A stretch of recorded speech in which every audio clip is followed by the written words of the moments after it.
Open up that mic. It is time. The Captain's Cast is live. Why, hello. I am your host, Captain Garrett. Welcome to the Captain's Cast. I am Captain Garrett of the channel Swords and Starships. You know, I introduce myself that way because that is how Starfleet captains always introduce it. This is Captain Jean-Luc Picard of the Starship Enterprise United Federation of Planets.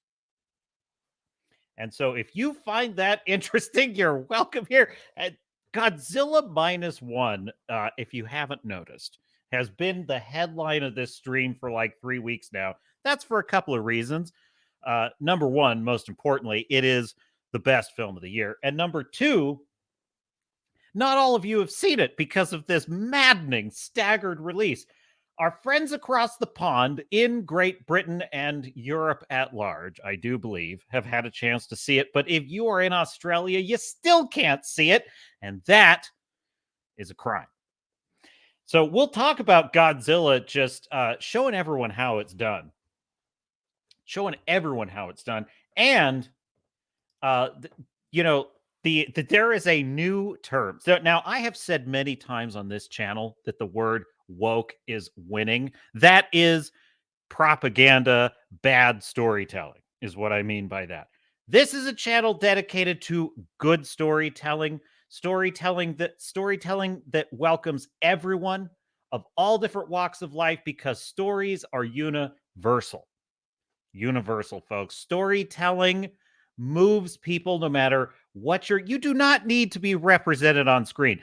I was not represented on screen in Godzilla -1, and yet I was there. I was there in that cockpit with Shikishima. Shikishima, one of my favorite fictional characters of all time. I didn't need him to look like me to know that this is a character that speaks to me on an emotional level, and I'm with him on this journey, and it was the journey of a lifetime, folks, of a lifetime.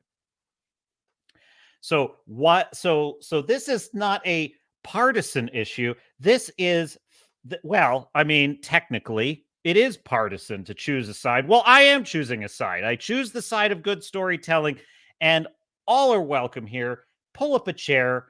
But we do criticize wokeness on this channel because it is the death of good storytelling. But there is a new word out there that's even better, folks. That's even better. It's called cancel pigs.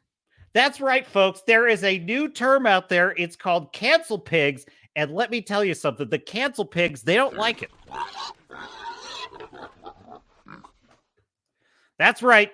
That's what they sound like. Little cancel pigs. Little woke Eichmanns running around society telling everyone what they can and can't say, what they can and can't think, what kind of characters they can have, who they can cast in their movies and who they can't, which races are allowed to come to a party and which races aren't. That's who we're talking about. They're called cancel pigs, folks.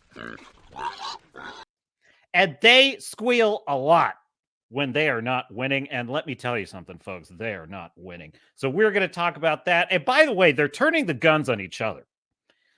There is some Doctor Who shenanigans going on. There's some Doctor Who woke and woke crime. There's some Disney woke and woke crime. So you want to get some popcorn and you want to have a little fun. What's that great line in Robin Hood Men in Tights when Prince John is saying, well, we're either going to have a wedding or a hanging. Either way, it's going to be a lot of fun, right? Which is just it's just super funny. Who we got in the chat? Well, Melodic Method, first in today. Melodic Method, hail, Captain. Why hail, Melodic Method? Good to see you. Good to see you. Fu Man Blue, how are you, my friend? How are you, Fu Man Blue? I'm glad you're here, Fu Man Blue. We got... that's the sound. This is the sound a cancel pig makes. Oink, oink. Ree. You know, it's funny. It's their natural sound. It's their natural sound. You know, and there's probably, probably if you had Grace Randolph, she'd be like, well, that's very offensive. It's very offensive and hurtful. And it's like, but did I not just see a trailer for a film titled The American Society of Magical This is not the actual title, but Magical Black People. It's basically what it is. And because this is YouTube and we're also live on Rumble, X, formerly Twitter, please hit like and subscribe. If you like the topic lineup today, what was I going to say? This is a learning process for me, folks. I'm getting better at this as I go.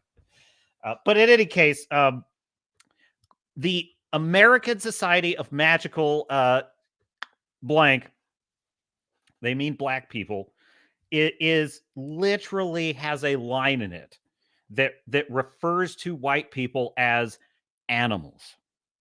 Animals. Do we need any further proof that wokies have a really hard time understanding that they are the other side of the, shall we say, villains of World War II coin? They are two sides of the same coin and they can't even see it. It's like, because that's exactly what a certain, shall we say, German political movement, that's literally what they would do, is compare humans to animals, right? So while let's not clutch our pearls about the cancel pigs getting angry that they're being compared to animals, because, you know, frankly, they started it. So there you go. Cancel pig. We're going to talk about them. We're going to talk about all of them. Folks, we got them on the ropes. Guess where they're going next? The mat. That's where they're going next. The mat. So we got that to talk. We have Grizzy stuff. We have a Grizzy video. Grizzy with it. Now, this is an odd one. You know what's so funny is maybe this is just him doing like evergreen content, but it looks like the defenders of Obi-Wan Kenobi have resurfaced. I don't know. Maybe he's working through a backlog of videos, but either way, it's going to be great. So we got some trailers to react to. I saw a really fascinating one in the before Godzilla -1. And it's kind of random, but I'm going to play it because I just want to talk about this movie. It seems kind of interesting. The trailer was not on YouTube for like 2 weeks, which was super weird. So we got a lot of stuff. We got a lot of stuff to talk about. Captain's stalling a little bit while people come in. Fu Man Blue. Appreciate you, Fu Man Blue. Founding member of the Swords and Starships community fellowship. Sorry. Dude, the deprogramming is. I do hate the word. I'm with Gary over at Nerdrotica. I hate the word community. I hate that word. It's, you know, they've taken all the words from us. They've taken all the words and turned them into something horrific. You know, they took the word inclusion and they turned it into something awful. I mean, what is up with that? So I have seen Godzilla a second time this week, which is frankly about 4 fewer than I should have. I just haven't had the time, but like I went to see it a second time and it was, you know, what's so funny is I'm watching it and it was like when I was a kid watching a movie. I'm like, oh, I know what part's coming next. I'm so excited for this next part. And that's like how I felt the entire movie. I'm getting more excited as the movie goes on because I'm like, oh, this next thing's going to happen. It's truly, it's just an amazing film. It's been a long time since I've seen a movie that was that moving for me. And it's, you know, we used to get like 1 or 2 of those a year, and now we get like one of those like every 2 years, I would say. Maybe every 3 years. It just kind of depends. So, in any case, where should we go first? Because, well, the captain is of two minds on this. You know what? Rebel Moon. I have been super excited about this movie coming out, and I thought it was coming out this week, and I was going to review it on this stream, but then it turns out it's not. The reviews ain't looking good, folks. They ain't looking good. Let's just go there first, shall we? This is concerning. This is trouble ahead. Now, is this totally trustworthy? I'll just full disclosure. I'm excited. Ahoy, Tom. Tom is in the chat. Tom, you may assume your post in the fighting top, which is that is where we'll be. I said on a previous stream that the cross trees is where you'd want to be as a lookout, and you could, but really that would be the fighting tops. That'd be the fighting top. So anyhow, Tom is our designated lookout on the ship. What was I saying?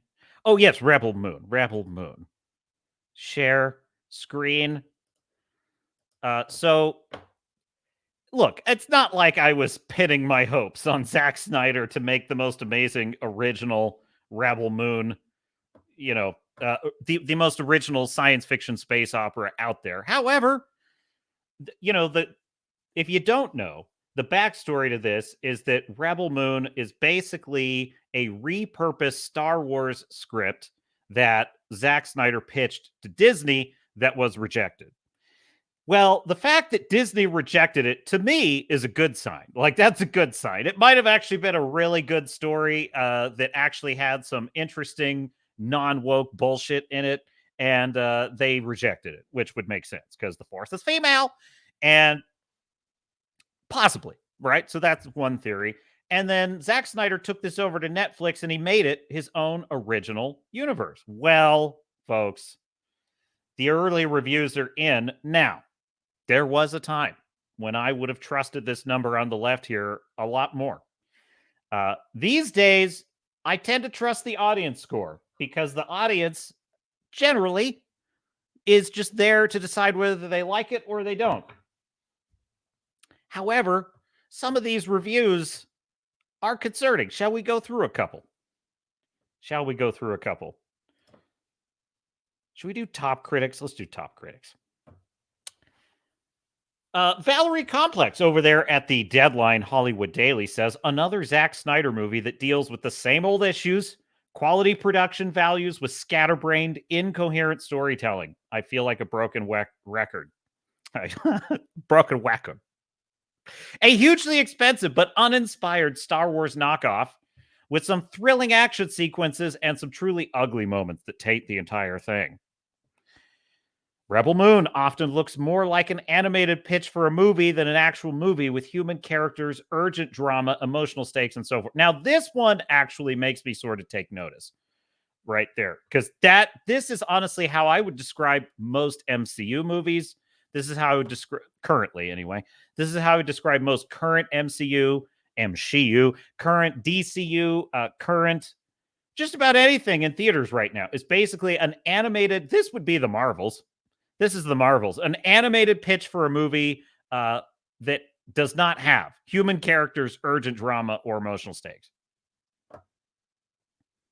So that's concerning to me because I wonder if we could do the trailer. But in any case, Snyder mistakes exposition for world building. This is a very snooty word, and I approve. The lugubriously delivered reams of backstory, removing the audience from the fantasy rather than immersing them in it. Well, that's a delicate balance. I feel this is one of the weaknesses of Tenet. Christopher Nolan's film had this problem. It's kind of amazing the amount of exposition that was in Godzilla -1 it was just below the threshold of like, this is too much. But it was always done in the context of the characters and what they're worried about. Like, how are we going to stop this thing? Is this a mission of certain death? Like, are we expected to die for the cause? Like, these are the kind of emotional stakes that are woven into the exposition in Godzilla -1, which is why this can work, but there's a fine balance. This one is concerning. It's a film populated by some of the Justice League Snyder Cut filmmakers' worst impulses, a mess of imagery, some of it attempting to shock, congregated largely around the idea of what might look good in a trailer. So there you go. Now, should we believe the our betters, the sophisticates, the learned pillars, scholars of official film critique? Well, I don't know. I don't know. I don't know whether these people are to be believed or not. I tend to doubt them, but this is not a good sign. How about the audience? Are there any audience reviews? Let's take a look at those. Just grab a smattering. Star Wars ripoff from the most overrated director ever. Rotten Tomatoes really needs to look at itself in the mirror by giving this a 26% approval rating while calling the god-awful Monarch Legacy of Monsters thrilling. Well, that's a fair point. That's a fair point. Zach never misses. Can't wait for part 2. That's a review bomb right there if I ever saw one. It seems like. Same director, same problems. Very good. Excellent start to the franchise. These are such useless reviews. This is because they make you put a comment in when you do your 5-star.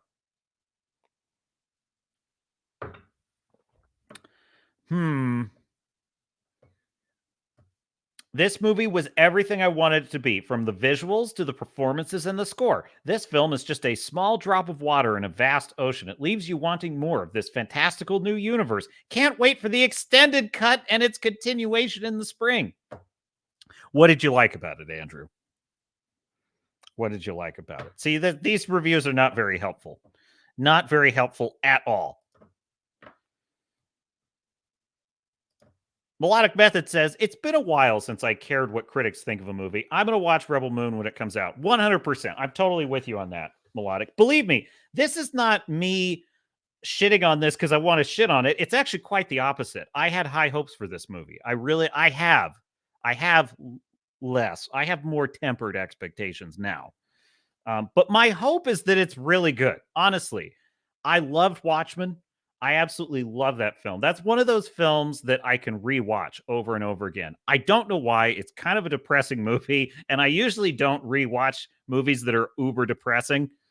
You know, like just for some of the scenes, I fired up Batman v Superman.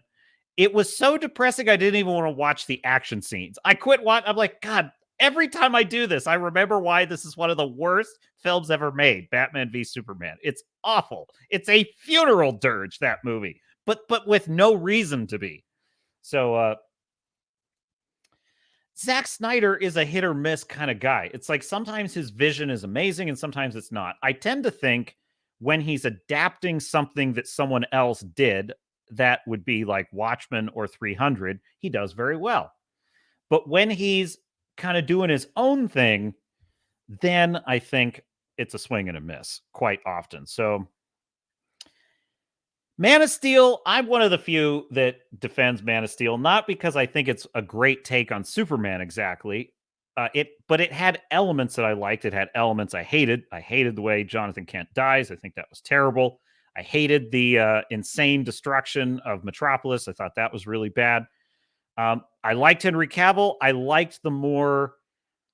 I'll tell you what I liked about Man of Steel. I liked how humanizing it was for the character of Clark Kent. I liked all the scenes with like him and his parents and him kind of having to learn to be in the world. I liked the feeling of the weight of what he is on his shoulders. I thought that was a really good angle of it. But what it was missing was hope and joy. And it was missing the kind of fun, lively personality that Superman has. Instead, this was a very world-weary Superman. Now, if the second one had been a little more upbeat, he's come into his own, he's found his place in the world, and he's saving kitty cats from trees. Okay, great. But what they did is they released this just depressing Batman versus Superman, and it just brought the mood down. It's like there's one of the worst things in that movie, Batman v Superman, is when Batman says, he's like, if there's even a one, he's pretty good. He's a good guy. He's a very good guy, I think. But if there's even a 1% chance that he's bad, well, he's got to die. And then he says to Alfred, I'm paraphrasing, of course. He says to Alfred, this could be my legacy. I could kill Superman. It could be my legacy. I'm like, your legacy is murder? What? That's terrible. That's terrible for Batman. Like, his legacy is to beat Clark Kent to death with a kitchen sink, a bathroom sink. That's like one of the worst shots of the whole movie. He pulls a porcelain sink out of a wall and beats Clark Kent with it. Superman, of course, in that case. However, he's definitely a mixed bag, but he has creative vision. That's what I will say for Zack Snyder. He has creative vision. Now, whether or not that vision is a dream or a nightmare depends on the movie and who you are. But worth a look. So there you go. let's take a look at a trailer. So I saw this trailer, and hopefully I don't get blocked. So we'll give this a shot. But I saw this trailer before Godzilla -1. And yeah, at first I'm kind of like, well, I mean, obviously, I'm like, what is this? But I just get very annoyed with trailers these days. I'm always thinking like, okay, what are you pushing? What are you trying to sell me? That's really how I feel with trailers now. It's like, oh, what fresh hell are you trying to sell me? But then this one kind of took a turn, and I'm like, okay, you have my attention.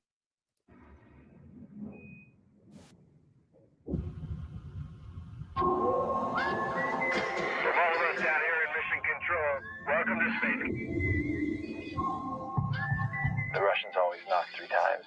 I think it's just a superstition.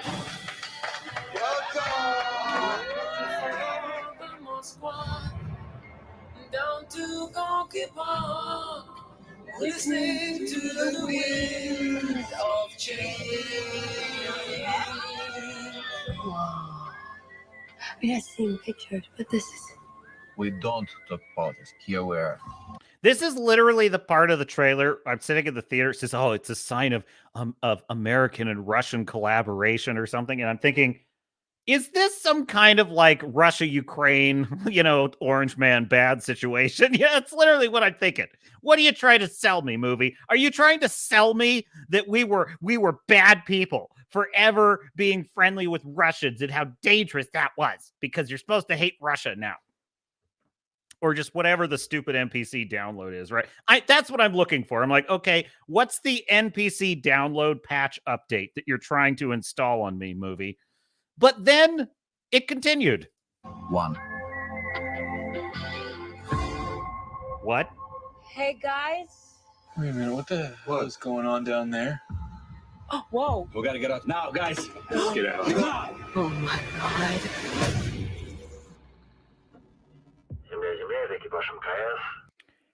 Okay, film, you have my attention.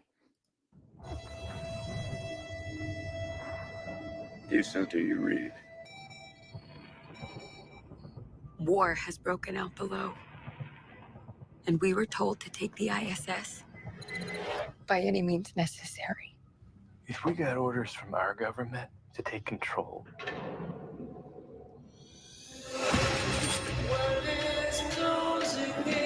What do you suggest we do now?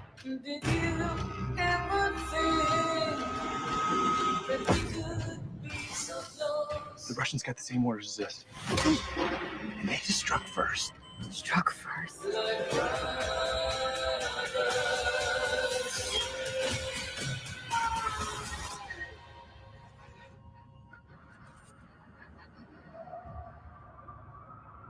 Mutually, we're evolved species.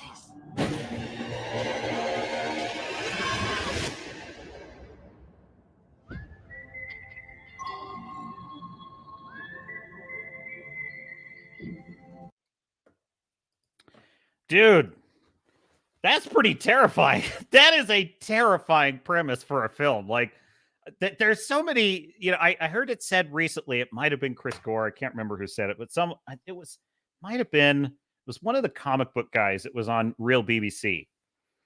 They were pointing out that films don't ask questions anymore. They just dump exposition on, oh, big giant action scene. And this is what's happening. The Flash, he's catching babies in microwaves, whatever the stupid crap is.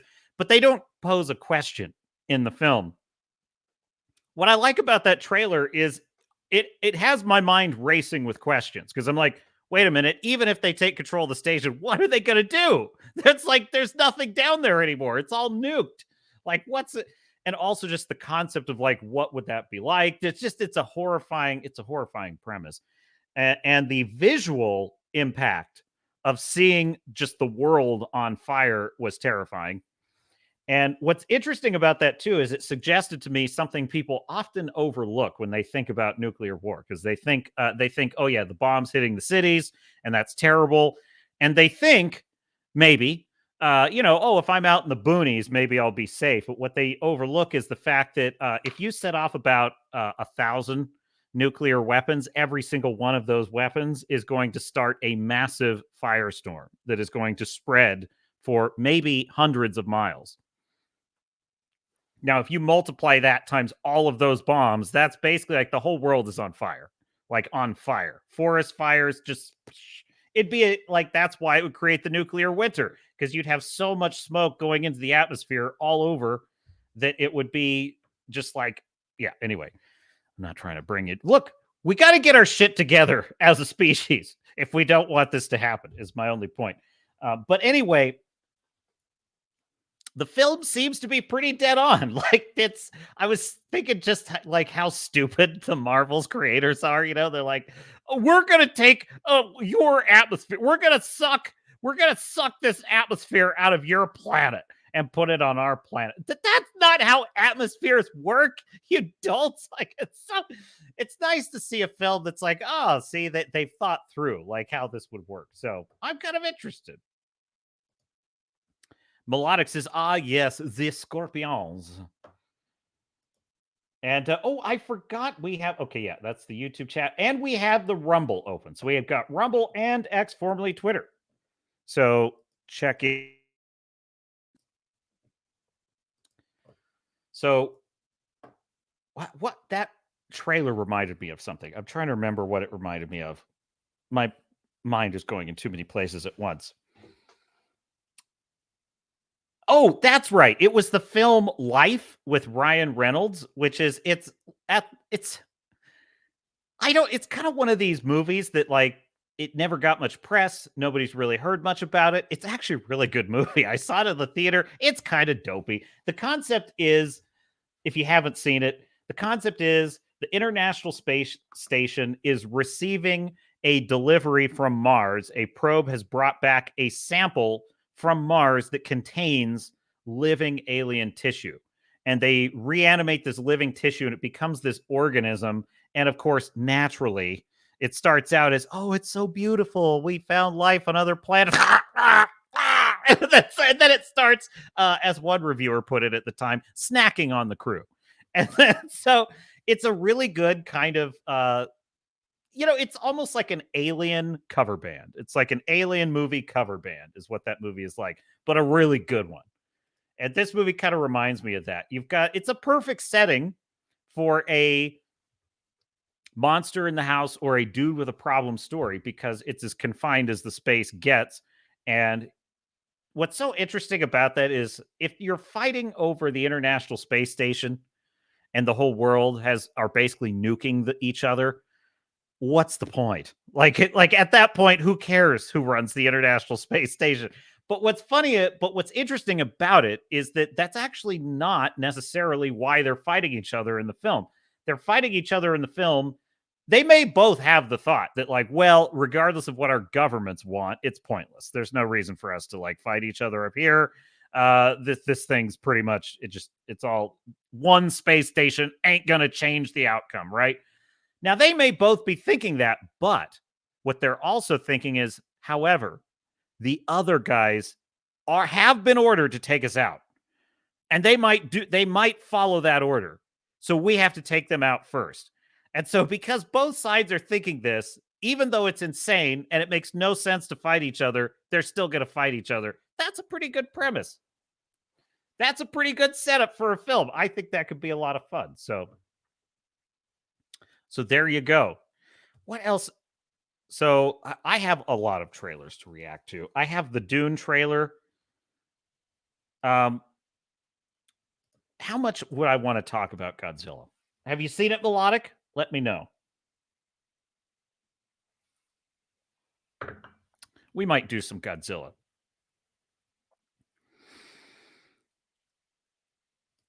But what's really interesting about the Godzilla film is, so in the film, Melodic says, I have seen Godzilla. Excellent. Excellent. Then this is not a spoiler for you. So Shikishima's plane in the film, I thought this was possibly, I didn't know for sure, but I thought possibly that this was a fictional plane that he's flying in the movie. It's not. The Shinden was a real prototype plane that was developed at the end of the war. And it really did. It's exactly the plane that he flies in the movie. So I found this little article. It's like, there is so much to love about Godzilla -1. Like its predecessor, Shin Godzilla, and every Godzilla movie, the military is a big part of the unfolding drama. But things are a bit different is it Tamashi? I think it's Takashi Yamazaki's reimagined origin of Godzilla. So yeah, this is the real plane. I believe is on display in a museum. This thing was real. It was real. That's so awesome. See, this is how you know that the people that Yamazaki and the creatives that were behind this project, this is a film born out of passion. This is a film born out of love, because you just know that, like, this plane was part of his vision for this film right from the beginning. Which, frankly, is that's exactly how I think when I'm writing a historical. I can't wait to include, for example, in my novel Blood and Oak, I include a reference to this beautiful snow brig, right? Which is a type of two-masted ship, and I'm really excited to fold this into the story as the character's main ship later in the series. And it's like, when you have a passion, that's how you think about things. So I just thought that was super cool. That plane was real, folks. What'd you think of Godzilla, Melodic? What'd you think? Let me know. Enter anyone who wishes to share. Anyone who wishes to share. So let us change topics, however, to cancel pig news.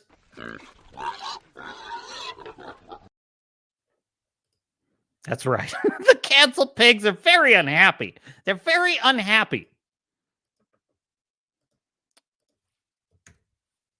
So Doctor Who, as you may or may not know, unfortunately, is in a very sorry state.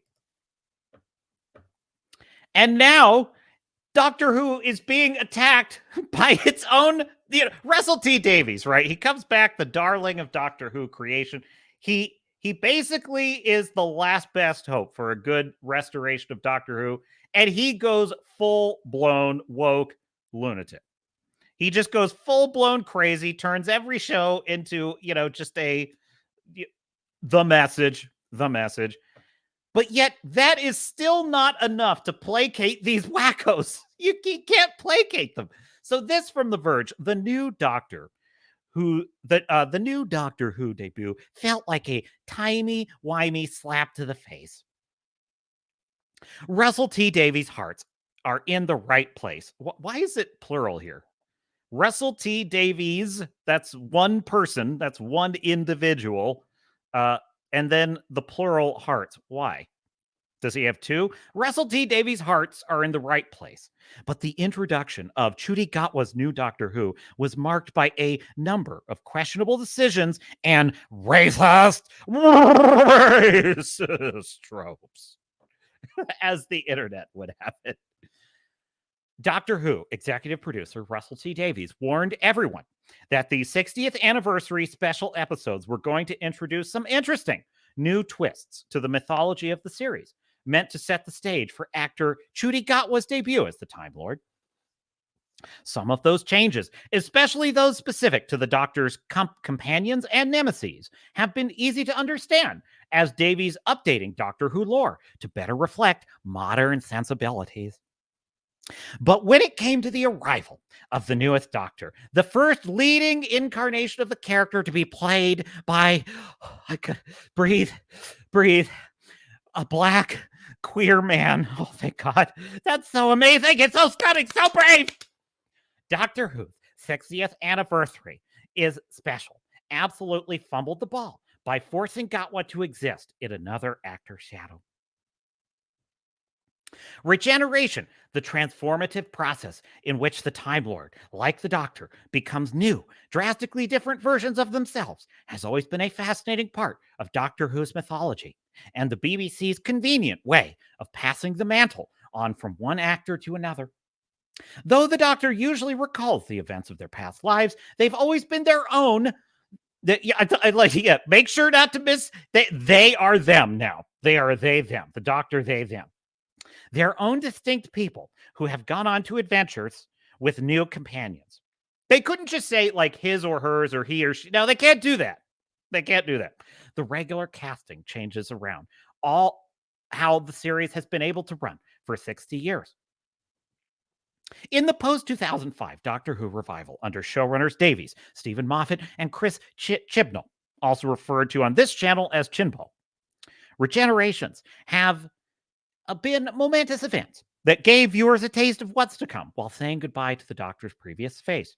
But ever since the 13th Doctor, Jodie Whittaker, regenerated into a new form, resembling the 10th Doctor, David Tennant, it's been clear that something unusual has been going on inside of the Doctor, something the giggle, the third and final of the 60th anniversary episodes, explores in detail.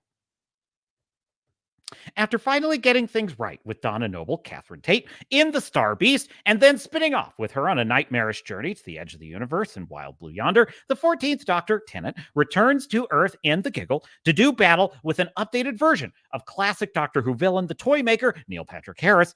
In his original form, portrayed by Batman alum Michael Gow, the Toymaker was introduced as a game-obsessed being from unknown origins whose knack for defying the laws of physics and inventing deadly toys made him a unique threat to the universe. In The Giggle, the character returns to the small screen for the first time since his initial appearance with a maniacal plan to destroy the world by hiding a secret rage-inducing signal that's coded into every screen on the planet. Ahead of The Giggle airing, Davies spoke candidly about wanting to use Harris's turn as the Toymaker to address the context the character was originally introduced in and Doctor Who's history of depicting him as a distinctly Asian-coded white man. Here, the Toymaker is presented as an off-putting German man, ew, gross, who can't quite keep a grip on his multiple affected accent. And The Giggle spotlights the Toymaker's protean nature as a clever way of emphasizing just how disturbed the 14th Doctor has been by his inability to fully understand what's been going on with his own regeneration process. With The Giggle being a special episode in which the stakes have to be high, the Toymaker's plan for world conquest seems poised to work as he prepares to kill 14 by shooting him in front of Donna and fellow companion Mel Bush, Bonnie Langford, but rather than dying from being zapped through the chest with a massive laser, the 14th Doctor is left relatively unharmed, save for an odd feeling within himself. And when 14 asks Donna and Mel to pull both of his arms, his body begins to split in two, and he gives penis birth to another man wearing no pants. I am in no hurry to leave this place. We can play Grandma's footsteps. Hang on. Don't tell me what the hell is going on here. Where is it? Where is it? Excuse me. There it is.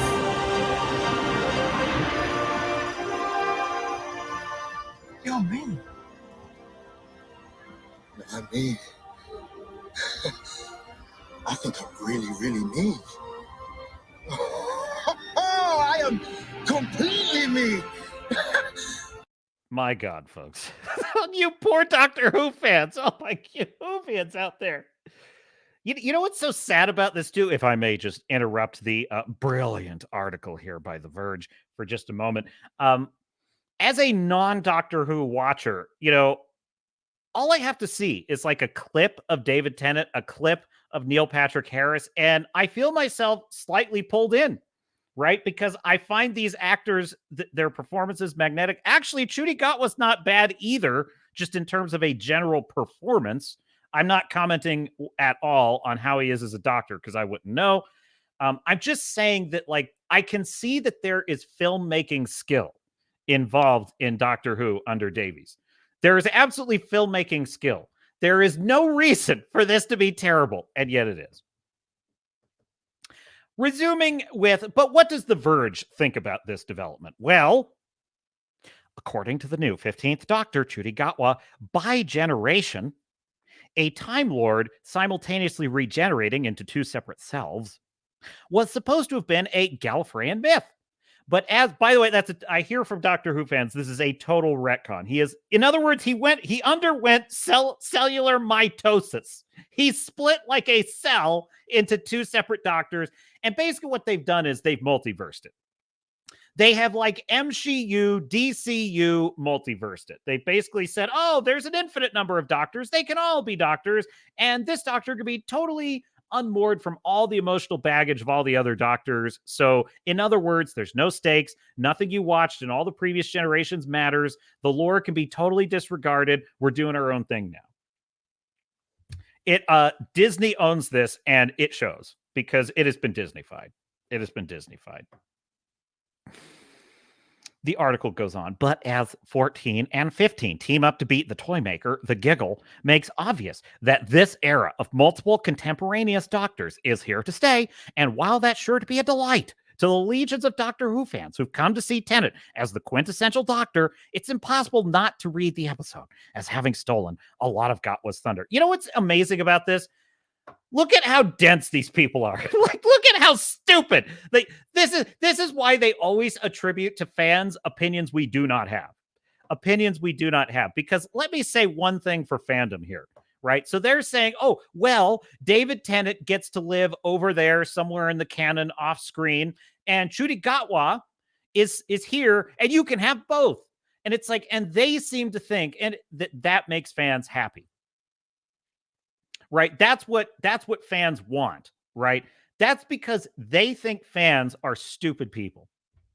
They think fans are really dumb people. They're like, what they don't realize is Doctor Who diehard fans, at least the way I hear it, correct me if I'm wrong, if you're out there, but the way I hear it, they're very unhappy that the Doctor's companion, I think it's Donna, I think is the one, who had this amazing, beautiful conclusion to her story where, you know, she had to sacrifice her memory of the Doctor in order to live, and he had to give up his, you know, friendship with her in order to save her life, and that was the end of her story, and they just totally retconned that, and this idiot is going to say, oh, well, that should make fans happy, because now she's back. No! Because that undoes this beautiful story. It ruins the story. It removes all stakes and emotional tension. And here again, they're doing the same thing. They're saying that in all previous Doctor Who iterations, the Doctor had to essentially die and then be reborn. But the reborn Doctor, while he may have like the essence of the previous Doctors, and correct me if I'm wrong, but the memories possibly, I think he has the memories, right? But he has lost something. He is a different version. And it's essentially that other Doctor is gone, is lost forever. That's just the nature of the beast. That's a better story. And I would argue that the fans would agree that that's a more emotionally meaningful and impactful.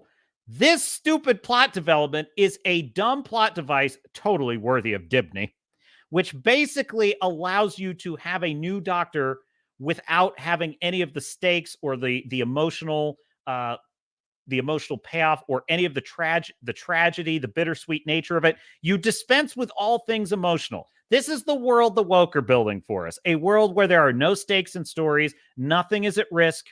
You know, don't worry. All your favorite heroes and villains will live, no matter what. Hey, they could be stabbed with a lightsaber 3 times, and they'll be back, folks. Don't worry. If you like them, they're back. See, Stranger Things is already at risk of this because I think they're going to bring Eddie Munson back in Stranger Things 5, and that would be a huge mistake because it would completely undo the beautiful story that Eddie has in Stranger Things 4. Now, I am a fan, and I'm saying I like this character. I would love to have him back, but I want the story to be what the story needs to be, which is that he died bravely. That's his story. And that is what I would argue fans would want. And I'm going to check the chat real quick to make sure I haven't missed any important edification that I may require. Melodic says, I loved Godzilla. Well, I agree with you, Melodic. 10 out of 10 bars on the epaulets, 10 for Godzilla -1. My favorite film of the year. Instant classic. It's in my all-timers. And I have, that's Wrangler, right? Frequency Studios over there on Rumble. That's you, Wrangler, right? There's an entire channel over here. Hop in this chat. Well, thanks, Wrangler.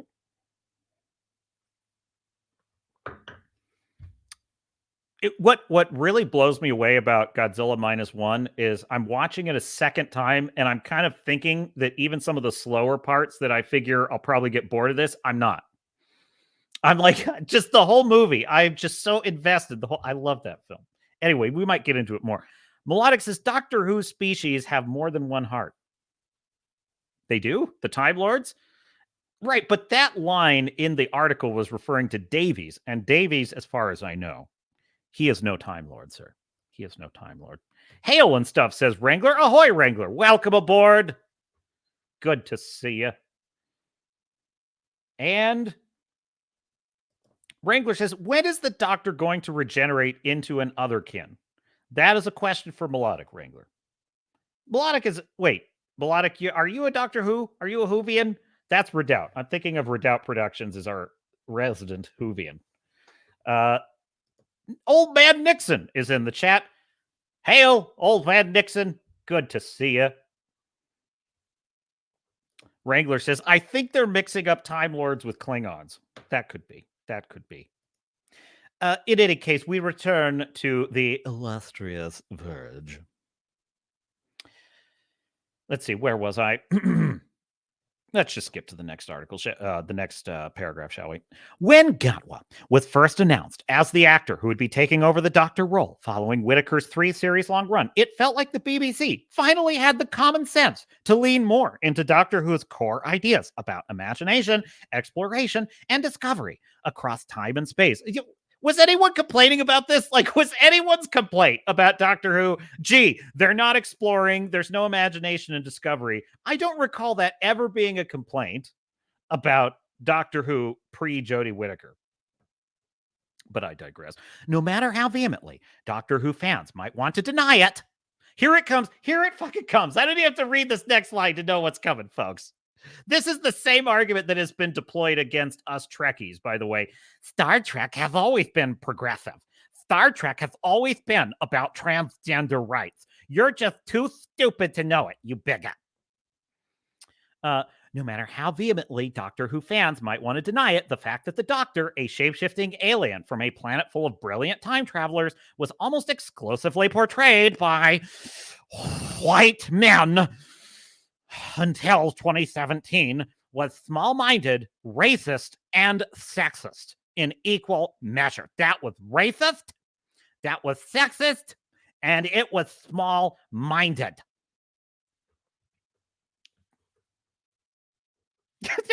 You know, I read a headline that Anthony Mackie of Captain America, Falcon Captain America, not Steve Rogers is Captain America, okay. But in any case, Falcon actor Anthony Mackie was saying a couple of months ago that he felt there weren't enough black people in Lord of the Rings and we needed to see a black Frodo. And, you know, my honest to God, no bullshit reaction to that is go fucking make it, asshole. Fucking make it. I don't care. Like, you know, J.R.R. Tolkien made Lord of the Rings. Okay? J.R.R. Tolkien, an Englishman, and oh my God, he was white. Okay? He made a novel. The guy fought in World War I, by the way. Which war did you fight in, Anthony Mackie? Fuck off. Anyway, he wrote it. He wrote it to be an English mythology. And a mythology of the British Isles, perhaps in a broader sense, European, but generally an English mythology. That is what he made it to be. Now, if you think that sucks, you are perfectly welcome to go make as African a mythology film as you want to make. Nobody's stopping you. Nobody's stopping you. Nobody is stopping these woke assholes from making their own science fiction time traveler series with whoever they want to make it. You know, what is small-minded about that? This is the character. Anyway, here. Yeah. But that being said, you know, there is like, I honestly think, this is my honest to God opinion. There's nothing wrong necessarily. Let me rephrase that because I don't want to speak out of turn because having not been a Doctor Who fan, I don't want to presume to speak for the fan base. But this is what I will say. I believe it is possible that you could have had a female Doctor that the fans ultimately accepted and came to like. That being, if it had been the same standard of quality of stories, if it had not been filled with the message, and if it had not been about the fact that she is a woman. If it had just been about a female doctor being the doctor and she were charming, the actor were likable, they had great stories with her, and they did not lecture their audience every 5 minutes about how strong female women don't need no man. If they had just done that, they might have actually earned, the audience might have changed their mind. The best example I can think of, when Katie Sackhoff was announced as Starbuck in the reimagined Battlestar Galactica, fans, and this is before the really dark times, fans were pissed. They were like, you gender swapped Starbuck. Starbuck is a dude in the original Battlestar. But then you watch the show, and the show was not, I don't even think they ever brought up the fact that she was a female pilot. They never even brought it up in the entire series. It wasn't an issue because in that world, the military was integrated, both genders equally. It just wasn't an issue. So they never even referenced it. But also, Katie Sackhoff was brilliant. Her character was incredibly well written and nuanced. She was charming immediately, and she won the fans over. And I'm saying that while it may not be ideal, it's at least possible that a female doctor could have won. I guarantee you there is zero issue with a non-white doctor. I don't think that would ever have been an issue. The problem is they are making it an issue. The cancel pigs are making it an issue because they want it to be an issue. They want it to be an issue. That's because they're cancel pigs. That's what cancel pigs want. They have to feed. The trough has to be full. And the slop that the cancel pigs feed on is division and anger, hatred, and creating problems where none existed and need exist. The article goes on. Despite being late to the party, Whittaker's 13 and Joe Martin's Fugitive Doctor both demonstrated how Doctor Who could stay true to its narrative essence while allowing the Doctor themselves to better reflect, they just love using that pronoun, don't they? Better reflect the real world diversity of the fandom that love the character. Got with Run has that's why if they make a sequel to Godzilla -1 in order to reflect the diversity of the fandom, because I'm here, they're gonna have to cast at least an equal measure of Black people, Latino people, and white people in addition to the Japanese people in a historic period piece set in Japan. That is the only, because that reflects the real world diversity. Got with Run has seemed poised to do the same, but everything about the way the giggle brings 15 into the picture, from the way he's standing in his underwear while 14 remains mostly clothed, to the implication that the two doctors will seemingly coexist, makes it seem as if Davies is trying to placate the contingent of fans who don't want to accept a queer Black actor, so stunning, so brave, playing the doctor role by keeping Tennant in the mix. Folks, this is unbelievable. Is this not the greatest thing ever? I mean, the cancel pigs, they're eating their own, folks. So what does Russell T. Davies do, right? Russell T. Davies, a brave, stunning, queer man, proud, unapologetic. He goes and makes the wokest freaking show. The doctor is literally, folks, literally being lectured about assuming the wrong pronouns of an alien. Jeez, I can't even get through this. I can't. He is literally being lectured about how a male presenting Time Lord will never understand, and how just all of it. And yet still, guess what Russell T. Davies still has to deal with from The Verge?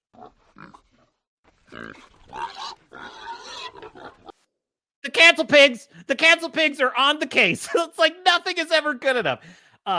Russell T. Davies, you deserve the cancel pigs. You deserve everything they're serving you. Yeah, you truly do. It's the world you are building for us, and I welcome you to fucking live in it. Davies is a cancel pig, so fuck Davies. So in any case, yes, this is what the very woke Davies is hearing from the very woke. I wonder if he will reply to The Verge in a tweet, tough shit. Do you think Davies will do that? Do you think Davies will quote this line in a tweet and say tough shit to The Verge? I wonder. I'd love to see that. He might actually earn a modicum of respect from me if he did. Want to lay odds on that? Those fans vocalize their displeasure at the idea of a black doctor. Who did? Who did? Nobody did. Shut the fuck up, Verge. You're so full of crap. In the same way that people griped about the idea of a black Spider-Man, a black Captain America, or a black James Bond, or a white Black Panther. Wait, not that last one. They're the same people who've lost their minds at the sight of Black April O'Neil and can't wrap their minds around the concept of Castlevania Nocturne's black vampires. Listen, with all due respect, who is this writer? This would be Charlie Pulliam Moore. I thought this was a female. But, I'm not a biologist. I just kind of had the sense that this was, well, there you go. That's my own stereotyping. It's a soy boy. I was incorrect. I misgendered. This is a soy boy writing this article. Mr. Or they, them, Charles Pulliam Moore. Who the hell cares about Castlevania? Who the hell cares about Castlevania? Has anyone seen Castlevania Nocturne? No. Like, what are you even bringing that up for? So, but let us continue to benefit from the font of they them's wisdom. They're also the people that love Mace Windu, but hated it when Finn picked up a lightsaber and then promptly disappeared for much of the recent. Wait, what? So no, you're confusing. You're literally conflating people who like Finn with the fictional straw men that you think hate Finn. You're conflating the two because they're saying, oh, they hated it when Finn picked up a lightsaber and then promptly they hated it that he disappeared for. No, they hated it that he was interesting, the most interesting character, and they did nothing with his character. That's what they hated. So I'm just helping. I'm fact checking. Point is, these fans, they call us the gatekeepers, but look at the way that the language is framed in this, right? Everything the wokies do. No. Correction. Everything the cancel pigs do is designed to gatekeep. Have you noticed this? This is the most sick thing about the cancel pig movement. They invade an intellectual property they don't give a shit about and think is stupid. They think it's fans are stupid, and on top of that, bigots. They invade that space, take it over, and then they start gatekeeping the exact fandom whose property they have taken over. Isn't that incredible? He's gatekeeping. He's saying these fans do not belong in the fandom, in my opinion. These fans are an unfortunate fixture in many genre fandoms. And while some ask, what did we ever do to you people? What the fuck did we ever do to you? We nerds, we're just trying to get through high school. I'm the guy sitting alone at the lunch table reading Wheel of Time. What did I ever do to you, asshole? It's unbelievable. What did I ever? I'm the guy who's having incredibly intense arguments with other nerds about whether or not the Galaxy class could outrun Kirk's Enterprise A if it had a souped up warp core. Like, what did we ever do to you? The giggle is actually a comment on how dangerous their specific brand of rage can be. Yeah, we're the ones with rage. You people are angry all the time. Nothing ever makes you happy. When you get what you want, you got what you wanted. Doctor Who is black. They're lecturing about pronouns. That's not enough for you. It's like, you say we're the ones that are rageful? You're the enraged people. Oh God, I can't get through one sentence of this drivel. Decorum here. The whole situation with the bi generation plays like Doctor Who, catering to the fandom's less enlightened desires. Oh, there's a hyperlink. Do I dare? Do I dare? Well, just for pure pity's sake. Oh no, it's a Twitter link. What is this? What's the problem with this? Okay, so it's a Twitter post that just says this is at Russell T. Davies. Do you realize what happened here? David Tennant is now the Doctor forever without any numbers, any ratings. He just is. And God, he deserves it more than anyone. Oh, hell, I still can't believe it. Is this praising it or criticizing it? I think it's praising it. And then this guy is saying, oh, RTD, quote tweeting it, saying, oh, RTD, what have you done? I honestly don't even understand what his point is with that. I truly can't make any sense of it, but whatever. You can tell that Davies means for it to be poignant and touching in moments when 15 confronts 14 about his need to deal with his emotional baggage, or when the companions express their excitement at meeting a new doctor. But all of that goodwill is immediately squandered when you have characters who know better from firsthand experience asking whether the doctor comes in a variety of colors. The trappings and optics of the giggle also add an unfortunate kind of, oh, Jesus. Oh, my God, I can't believe this. You can never make these freaks happy. These wackos. You can never make them happy. The trappings and optics of the giggle also add an unfortunate kind of magical Negro quality to the 15's heart-to-heart talks with 14, which is a concept that seems like it might be lost on Doc. So can I just ask you a question, Verge? Can I just help a sick, evil white guy out? Would you please? When a black man is lecturing a white man about something, is it racist to think that's bad or racist to think that's good?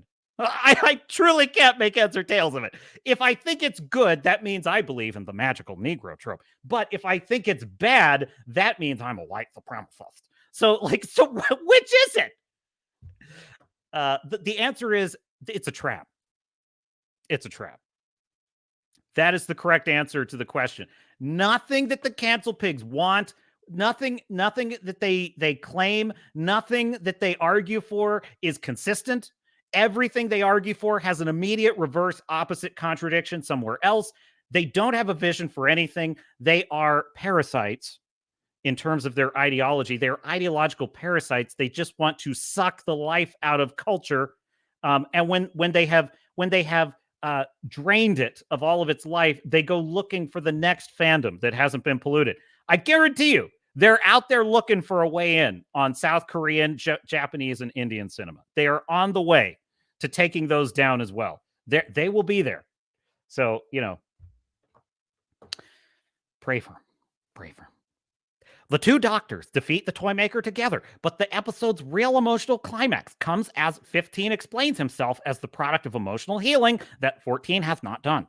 The concept of a time traveler doing rehab out of order certainly sounds cool on the page, but within the episode itself, it frames 15 less as his own person living for himself and more as a source of emotional support for 14, who ends up being inspired by 15's sage wisdom. Oh my God, what a bunch of CW girls. It's like I'm listening to people arguing about, freaking Dawson's Creek over here. What's most concerning, though, is the way the giggle, I almost said the Google, implies that the doctors will now coexist, seemingly as 14 joins a bunch of the older companions like Donna, Mel, and Kate Lethbridge Stewart, Gemma Redgrave, as part of a new spin-off project revolving around Unit, Doctor Who's answer to Marvel's Shield Sword Saber. Question for you. Do you think it's wise right now to be looking for an answer to Marvels? like, are you trying? Is that what you're trying to follow, the Marvels? Oh, you're welcome to it.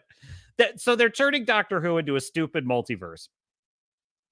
Oh, that's great. That's just wonderful. As distinct as each of the 60th anniversary special episodes have been, and they're so good, so stunning, so brave, they each did a fantastic job of digging into the reality of how, after decades of journeying with their ordinary human allies, the Doctor has left more than a few of them behind and feels a profound kind of regret about it.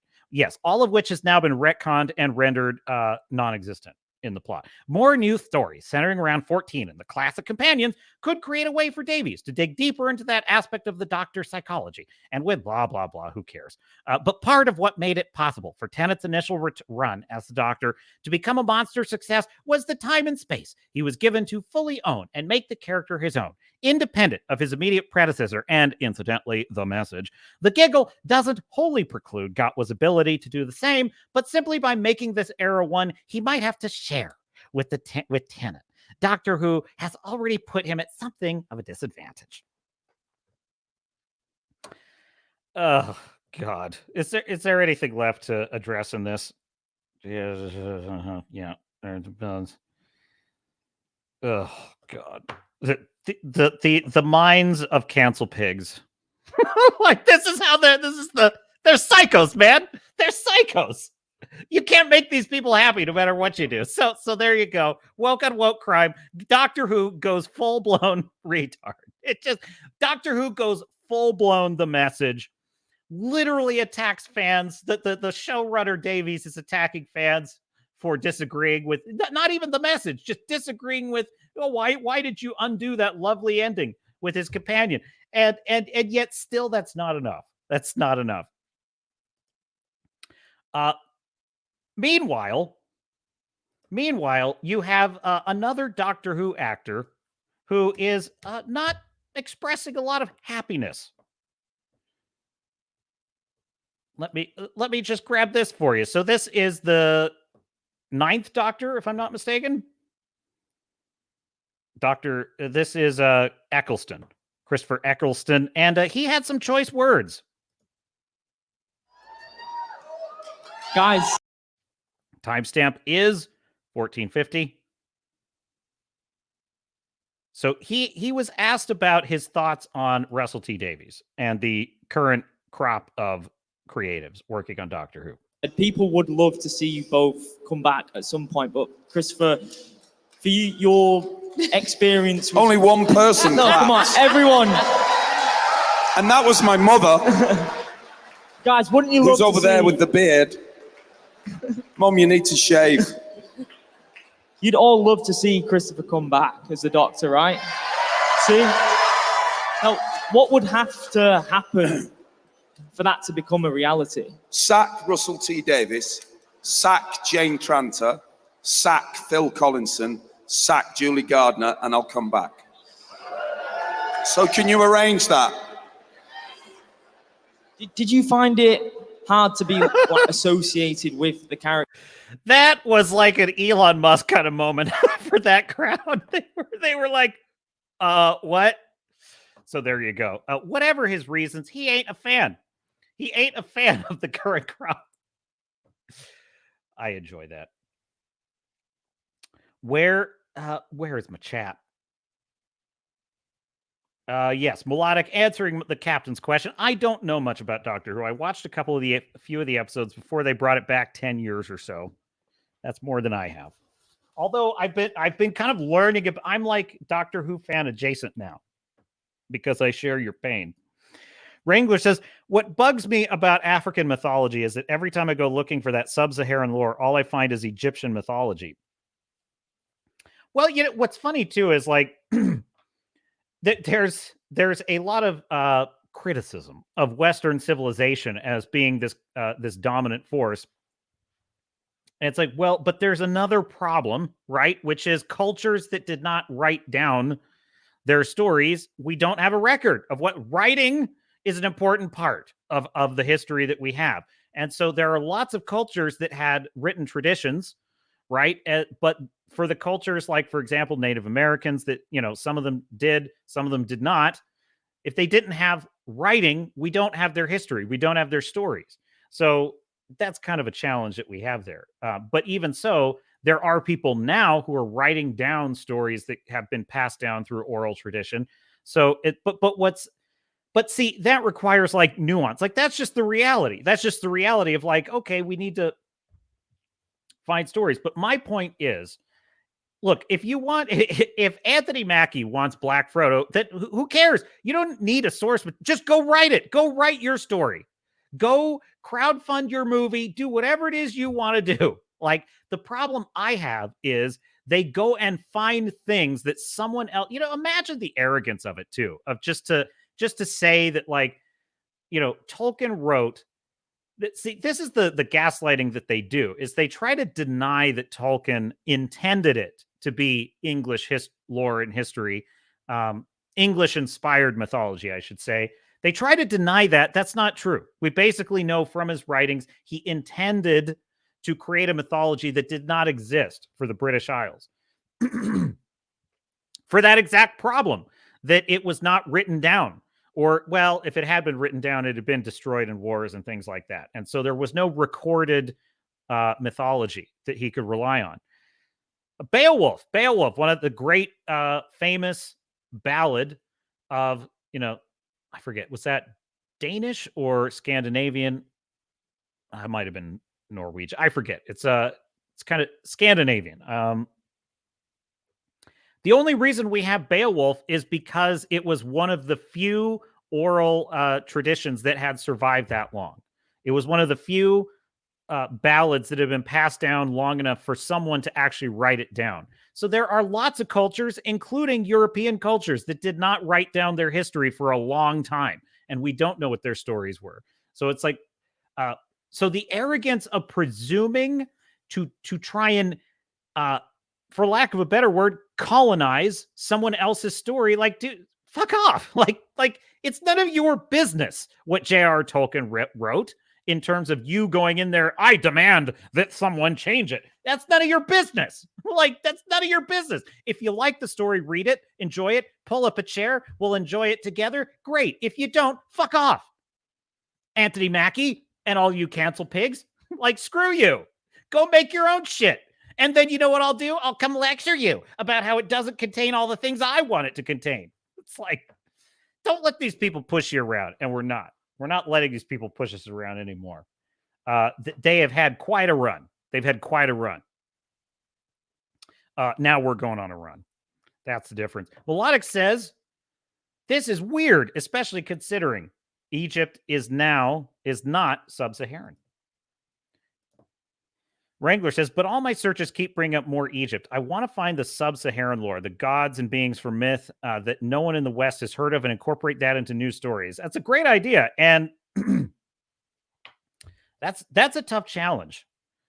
Although it was fun, says Wrangler, writing a scuffle between Cernopos and Apophis. Egyptian lore is pretty badass, I have to say. Or are the new doctors Doctor Who and Doctor What, says Wrangler? Yeah, exactly. Melodic Method says, that's where I first heard of Anansi.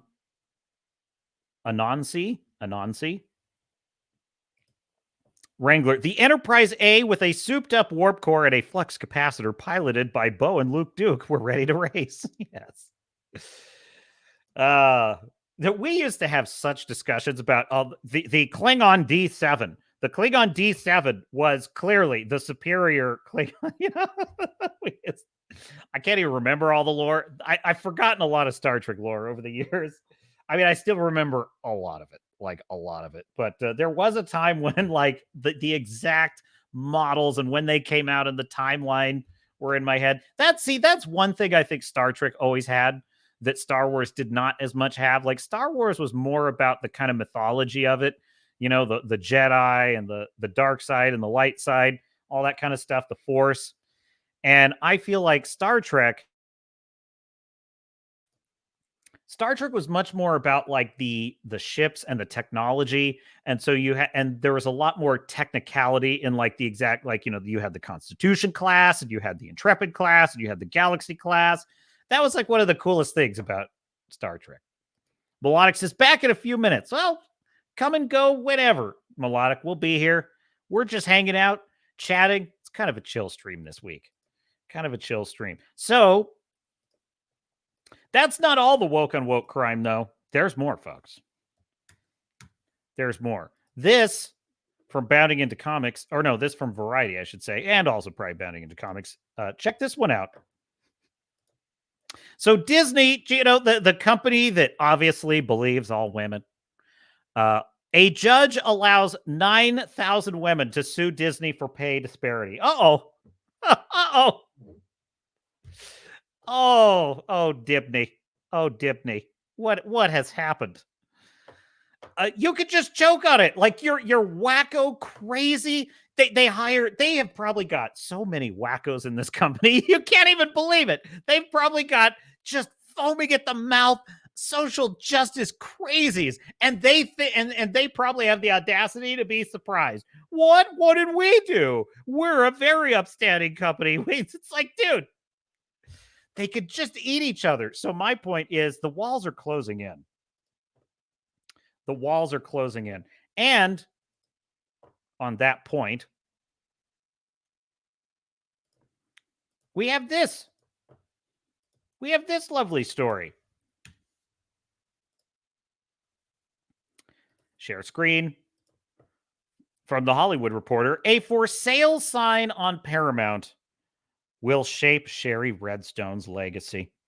As the mogul entertainer entertains offers for relinquishing control of the historic studio, some suitors seem more interested in flipping assets. I've been on that lot, actually. It's pretty cool. They had like a beer tasting kind of thing. They do like events like that on the back lot. The entertainment company that everyone in Hollywood is talking about is based in a nondescript 3-story office building in the Boston suburb of Norwood, Massachusetts, nestled between an indoor ice skating rink and a Home Depot distribution center, is the headquarters of National Amusements, Inc., a movie theater operator with 22 cinemas in the U.S., almost all in the New York to Boston corridor. But it's not the movie theaters that have investment bankers, media moguls, and opportunistic private equity firms salivating. No, it's National Amusements, the pride and joy of the media titan Summer Redstone, and now controlled by his daughter, Sherry, serves as a holding company for the family's most precious asset, voting control of Paramount Global, the owner of CBS, Paramount Plus, Paramount Pictures, Nickelodeon, and other media brands. Paramount, or at least control of Paramount via National Amusements, now appears to be on the block, with Redstone reportedly working with banker Byron Trott to figure out next steps. Among those kicking the tires is another scion of a mogul, David Ellison and his Skydance, which is working with Jerry Cardinals Redbird on evaluating potential deals. A precarious financial position for both Paramount and National Amusements could have played a role in the timing. The state of play at Paramount was laid out in stark terms on December 5th as a panel of credit analysts weighed in on what they think about for 2024. Cough button.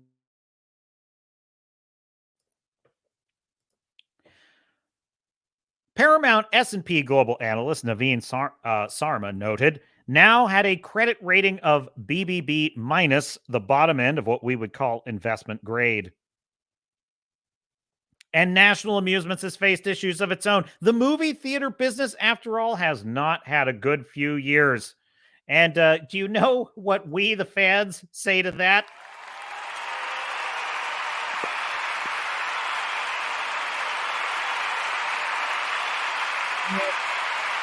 Right. It's been a rough couple of years for woke Hollywood, hasn't it? It's not, it is not a rough year, by the way, for Godzilla -1. 60 million worldwide so far, and it's adding them. How many theaters has the Marvels added? Oh no. Oh no. I forgot. They stopped checking in. They stopped checking in, the Marvels did. So yes, it has been a rough year. Skydance and Redbird are far from alone. Should the Redstone stake in National Amusements or Paramount as a whole hit the block, the company's distress has also been top of mind for John Malone, the cable tycoon and Warner Brothers Discovery board member. We are headed to a period of distress. The streaming, conversion, or disruption, the fact that rates are now high, that a lot of maturities are approaching, Malone told investors in his Liberty Media at the company's shareholder meeting November 9th. There will be opportunities presented by distress, and companies that have got dry powder or some kind of currency will find synergistic consolidation opportunities. I totally read that in the wrong voice because that was a bunch of corporate gobbledygook. We are headed to a period of distress. The streaming conversion or disruption, the fact that rates are now high, that a lot of maturities are approaching, there will be opportunities presented by distress, and companies that have got dry powder or some kind of currency will find synergistic consolidation opportunities in that distress. Translation: Star Trek Discovery did not bring the subscribers. Okay, and that's your translation. It turns out that there is a downside to a certain strategy, which is put a chick in it, make her gay. Fuck Indiana Jones. That's it. There's a downside to that. Malone, as a mentor to WBD CEO Warner Brothers Discovery CEO David Zaslav and a board member of the company knows a thing or two about synergistic consolidation opportunities. Ultimately, in a difficult environment, it's going to give us optionality. Oh, that's good. Oh, that's good. Oh, I am adding that to my corporate goon lexicon right there. Optionality. Oh, what a great word that is. That gives us optionality. Oh, it's a beauty, isn't it? Oh, that's a real beauty. Ultimately, in a difficult environment, it's going to give us optionality because we're surrounded by a lot of companies that don't have the geographic diversity that we have, aren't generating real free cash flow, and have debt that is presenting issues. Zaslav said on an earnings call, adding that there are excess players in the marketplace. So this will give us a chance not only to fight, to grow in the next year, but to have the kind of balance sheet that we could really be opportunistic over the next 12 to 24 months. Media insiders have been buzzing that the opportunities seen by Malone and Zaslav involve Paramount, or at least some of the company's assets. So here's the bottom line of this article. Paramount is basically being, the vultures are circling, folks. The vultures are circling this company, and your dear captain, could not be happier. I couldn't be happier. I couldn't be happy. So now, why is this good news and why is it interesting? Well, a couple of things. We have no way of knowing the exact numbers that Star Trek Discovery, Strange New Worlds, Star Trek Picard, or Lower Decks, or any of that bilge, that drivel. We have no way of knowing exactly how successful or unsuccessful they are in the way that we used to know for networks, because networks had the Nielsen ratings. You had ratings that came out, and those had to be published. I mean, I guess they had to be published, but at least they had to report those numbers in a way that was somehow publicly accessible, because they had to sell to advertisers. They had to sell their product to advertisers, and advertisers were not going to buy a product that was getting low ratings. It's actually, in retrospect, it's a pretty brilliant system. It's actually, we should have had more respect for what a great system that was. Now they could just lie. They could just, we had millions and millions and millions we had millions of views on Velma. We just millions and millions of views on Velma. And it's like, no, you didn't. Like, no, you didn't. No, well, prove it. Prove it, nerd. Well, you're right. I can't prove it. I just know because it's shit. Now, but there are other ways, a good detective uses the clues available at the crime scene. These are forensic clues at the crime scene. They won't tell us the numbers of the viewership numbers of Star Trek Discovery, and they won't cancel it because I don't know why. I really don't. Reddit loves Star Trek Discovery. Okay, the Reddit weirdos love Star Trek. They love talking about all the theories, about the mirror universe and all the stupid crap. We're gonna have Section 31 with a whole fleet and special uniform. Section 31 is supposed to be a covert organization that doesn't even exist in the official record. You idiot! No, they don't care anyway. That Trekkie rant. I could get on a really righteous Trekkie rant. My objections to the Kurtzman Trek is not just the wokeness. Believe me, folks, I am not objecting to those series on just the wokeness factor, but it is a big one. I'm objecting that they have destroyed the Star Trek canon. Like, the canon of the story has been absolutely shattered by those shows in so many ways. Like, you think the Holdo maneuver is bad in The Last Jedi?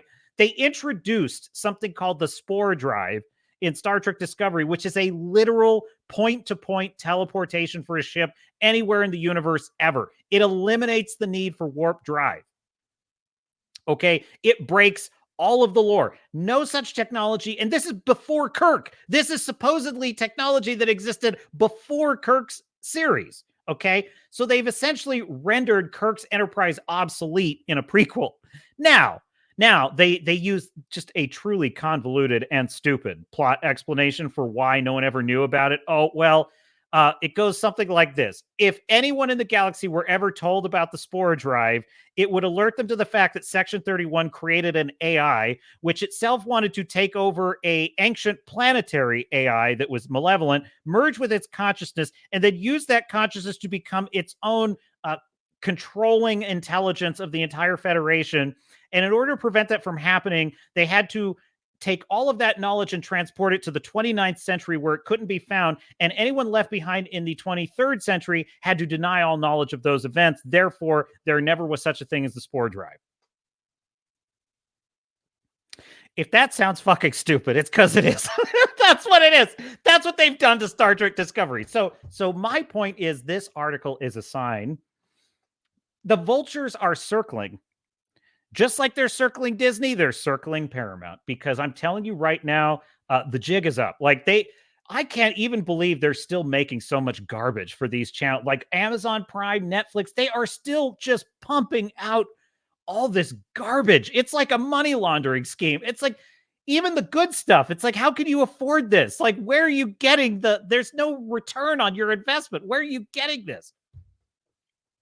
In the case of Disney, as I have said, in the case of Disney, these are dumb people. Like, these are, they went over, like, I was watching Midnight's Edge, and they had this great point that basically they were analyzing the board of investors, right? Or not, the board of directors for Disney. Now, you would think that in a multi-billion-dollar corporation that the board of directors would be composed of people who themselves were major shareholders in the company. The combined value of all shares in Disney owned by its own board is like $15 million. There is less than 100, like less than $1 billion, less than 100 million, like $15 million in shares is about all the board, all to get put together, owns in the Disney company.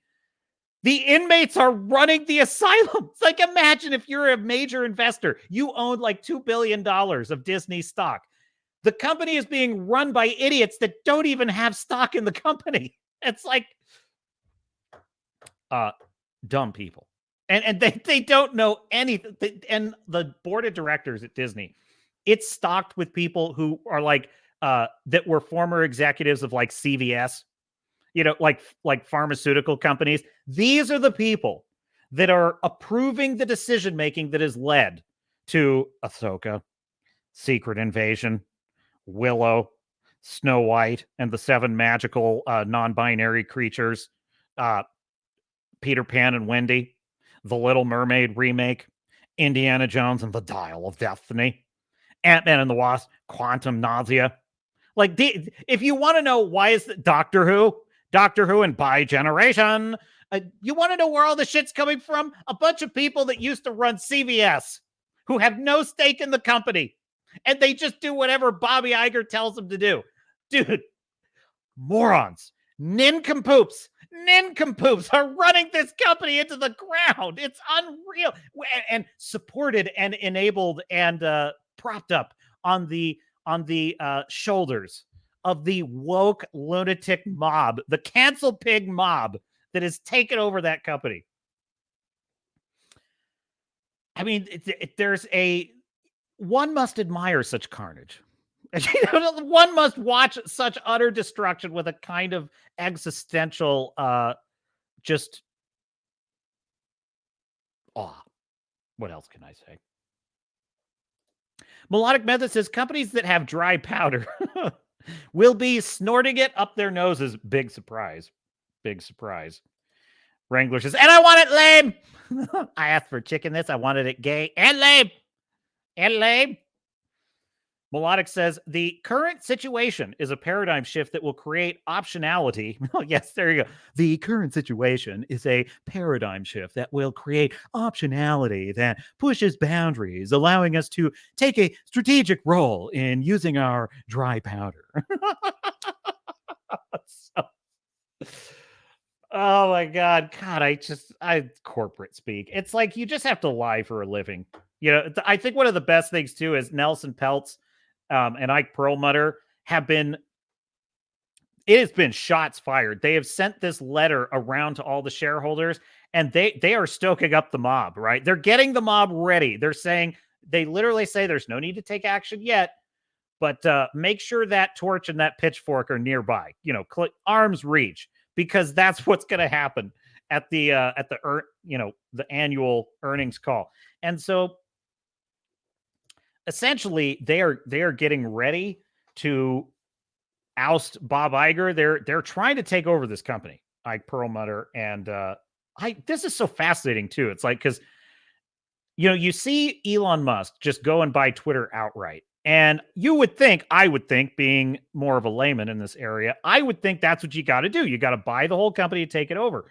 What's interesting is Elon's first strategy was not to buy the whole company. His first strategy was he bought a significant portion of shares to get on the board. Essentially, Elon was acting as an activist investor in his first strategy, just like Nelson Peltz is doing. That was Elon Musk's strategy with Twitter. I will become an activist investor, get on the board, and I'll start digging into things like, what's our policy on free speech? What's our policy on journalism and suppressing stories? How can we make changes to that? How can we make the company more transparent?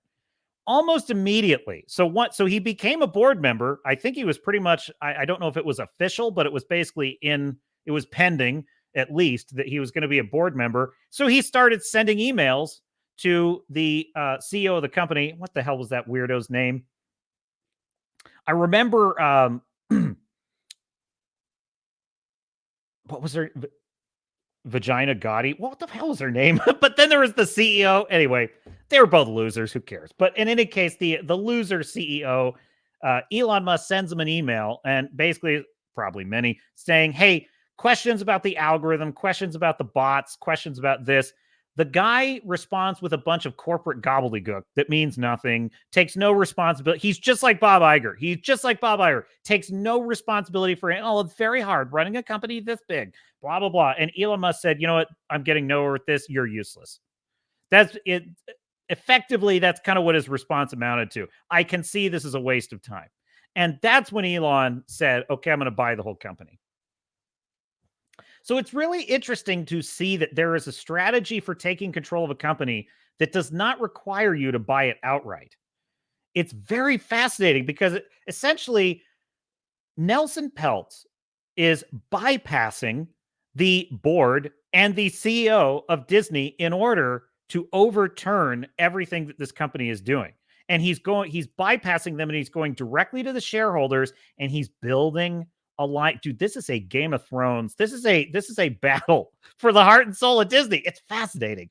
And so he is basically working on a red wedding. He is working on a red wedding for Bob Iger and his sycophantic board. I don't think they're going to be able to hold him off for long. I really don't, because their strategy seems sound, which is to go to the shareholders and say, hey, do you like money?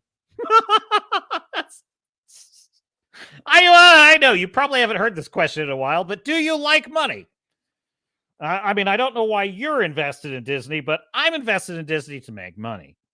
And if you agree with me, help me out on this. It's like, so anyway, what did Disney reply to this letter that Nelson Peltz basically sent to all these shareholders and basically calling them out? It was basically a non-reply. It was, Disney is committed to diversity and quality storytelling and will continue to make good decisions about its board. It's like, oh my God. It's like, way to say nothing and lie at the same time. It's like they can't possibly tell the truth about anything. They can't take ownership of anything. I mean, I'm beginning to believe that like publicly traded companies are a bad idea. I'm just thinking out loud here, just philosophizing. I'm not arguing for any official policy change in our society. I'm just saying, like, I think about this. Like, if I have a company, there's no way I'm ever going to make it publicly traded. It should be private. It should have a vision, and it should have the right stewards running it. I think the way Elon's doing it with Twitter, brilliant. I think that's brilliant. There you go. Thank you. Melodic method. Yeah. Vagina got it. Oh, wait, no, that's what I said. What the hell was her name? Former trust. was it? No, that was Yoel Roth, was the trust and safety guy. Vijaya. There it is. Vijaya Gade. That was her name. Vijaya Gade. She was the... Now, listen, I am not making fun of, like, Indian names. I don't, but I am making fun of her name because it's Vagina Gade. But who was the former CEO? What was it? CEO of Twitter before Elon. That's the one I want. No, it wasn't Jack Dorsey. After Jack Dorsey. CEO of Twitter after Jack Dorsey. I know, just humor me. That's it. Paraj Agrawal. Paraj Agrawal. And I remember that Elon called him out publicly in a tweet and just said, like, hey, this is before he bought it. And he said, and the thing about Elon is his questions are always very clear, specific, and straightforward. What is the percentage of bots on the platform? How does the algorithm work, etc.? Paraj responds with this just list of tweets, all just a bunch of... It was just like that Bob Iger thing on the what was that? The book deal summit. And he's just basically saying, well, there's a lot of complicated algorithms, and there's lots of challenges and this and that, and it's not easy. And it was all in this snooty, better than you. Elon doesn't know what he's talking about. He hasn't worked in his job. And it was like, at Elon's response, I can't remember what it was, but it was a very curt reply. And it was just, oh, that's right. That was the one that got the poop emoji. That's right. His reply was a poop emoji. I remember now. So Parag gives this long, complicated, detailed litany of all the complicated... This is why it's so difficult, Elon. He responds with a poop emoji. It was one of the greatest things in history. Until he bought it, of course. So anyway. Yes. They are screwed. We are winning against the cancel pigs, folks. We are winning against the cancel pigs. Hey, you know what? This is apropos of nothing.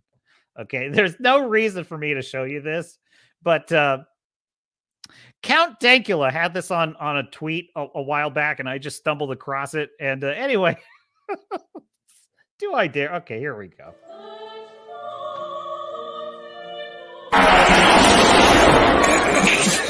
Oh, shit. So these kids, look, they managed to pair with the Bluetooth speaker in the church. They played a fart on the loudspeaker in the church.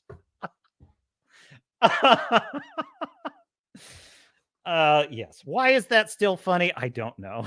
I don't know. It's almost as funny as this. That indescribable feeling we get when the lights begin to dim. And we go somewhere we've never been before. Not just entertained, but somehow reborn together. Dazzling images on a huge silver screen. Sound that I can feel. Somehow, heartbreak feels good in a place like this. Our heroes feel like the best part of us. And stories feel perfect and powerful. Because here, they are. AMC Theaters. We make movies better.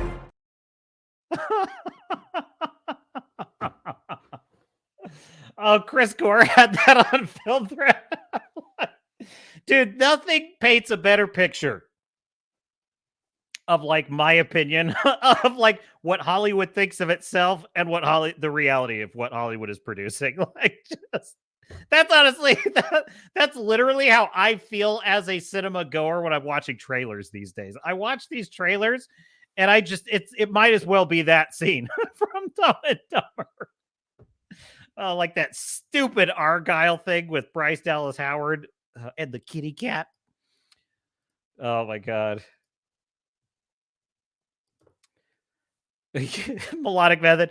God made farts too. He sure did. He sure did, Melodic. Wrangler says, once the cancel pigs get fat enough, they will be harvested and yield culture bacon. Oh, no. I don't know exactly what that means, Wrangler, but I'm here for it. You know what's funny is, so I was playing Mass Effect, just apropos of nothing. I was playing my 137th playthrough of the Mass Effect trilogy, and I was this time, it's one of the rare playthroughs where I save Ashley, because Ashley is so annoying, but I decided to save her instead of Caden for this playthrough because there actually was a lot of her story I missed because I never save her. Anyway, so I save her, and I'm chatting her up in the Normandy throughout the trilogy. And before this, I had seen on Reddit, there was a bunch of cancel pigs on Reddit, and they were bitching. They were just some blue hairs, They were just bitching about how Ashley is such a racist. Ashley is such a racist character. And so, well, in the story, Ashley is an Alliance Marine she is a Christian. She's a believer in God, unlike it's implied. It's not really clear in the lore, but it is implied that most people in the Mass Effect future are fairly agnostic or atheistic, at least among humans. And so the game makes a point that it's unusual that she believes in God, right? But also she's suspicious of aliens and their motives in the story. And I read this Reddit post and I'm thinking to myself, oh, you guys, these wokies, they're always upset. They're always upset about something. Well, I start playing through it again, right? And and for once, I kind of had to back off a little bit because I'm going through it, and literally, there's a scene in which Ashley is jealous of you, romancing Liara, who's the Asari, and who is she is the best one to romance. Let's just face it. Anyway, I'm Team Liara. Okay, so you're romancing Liara, and she's getting a little jealous, and she's like, "Well, I guess if you like all those tentacles, Commander," and I'm like, what the fuck, man? And then she starts saying mean things about Liara, like, well, I guess she would know with all those scales. And I'm like, wow, where did that come from? And so I'm literally like playing this game and I'm like, this racist bitch. And so I was agreeing with the damn blue hairs. I was like, okay, you kind of have a point on this one because she's really nasty. She gets, she honestly is like you're a nasty woman. That's kind of the funny thing too is it's not like she's making a good nuanced case for like, well, she kind of does. She says like aliens will always look out for each other. They'll look out for themselves just like we would look out for ourselves. So I don't hate aliens. I just think that we got to trust ourselves, That's at least a little better than just deliberately being mean to aliens because they're aliens, But she's like that through the whole game. Like, she doesn't let up at all. Like, she doesn't get to a point where she's like, okay, I was kind of wrong. Liara's she's a good teammate. I'm cool with her, or something like that. She's like, oh, I was wrong to be so suspicious. No, she's mean as hell to all the aliens the whole way through the trilogy. It's so funny. Anyway, if you're a Mass Effect fan, I just thought I would bring that up, apropos of nothing. Let's do a Dune trailer. What do you say? I am so excited for Dune. I don't know about you, but the third Dune trailer has dropped. I love the first Dune film. And and as I say about this, what my first reaction after seeing the Dune film, because that was the same year that like I watched Shang-Chi. I skipped Eternals. I wasn't even super like this is before MCU was a thing. This is before I was even thinking about the MCU being woke or garbage or anything. And even then I skipped the Eternals. And the number one reason I skipped the Eternals, I was like, this world is getting kind of ridiculous at this point. It's like, why are there all these giant cosmic dangers all the time? And we have these giant, massive teams of people fighting them that we've never heard of in the canon. So I was just like, this seems weird. I don't care about it. And so I skipped the Eternals. And it turns out I dodged a bullet. But I did watch Shang-Chi. And I was getting very tired of just these bloated CGI, just, I couldn't put my finger on it exactly at the time. But I just got the sense what I was picking up on was the fact that all these things are the same. They're just all the same. They feed them through the algorithm wood chipper, and they just come out as product. They just come out as product. It's like you're not allowed to have real stakes. You're not allowed to have the threat of actual tragedy and loss. You're not allowed to have real violence, and you're not allowed, incidentally, to have a male with a hero's journey. That's not allowed anymore either. But at the time, this was still somewhat unclear to me. And I just remember feeling vaguely tired of just the kind of slop, you know? Then I go to see Dune. I sit in this film, and the first moment in that film where, I mean, they're obviously right from the first shot, I'm in. I'm like, okay, you have my attention. But the moment in the film where this clicked for me that like, oh my God, I've been watching garbage for years. I've been watching garbage for years was the moment when Paul Atreides is sitting at the table with his mother. She's teaching him to use the voice, and she says, no, make me hand you the water. And he tries it, it fails. And then he gets it right. And the sound design where they allow you to kind of hear, because it's a surround sound theater, right? And I could hear behind me like a lower pitched voice.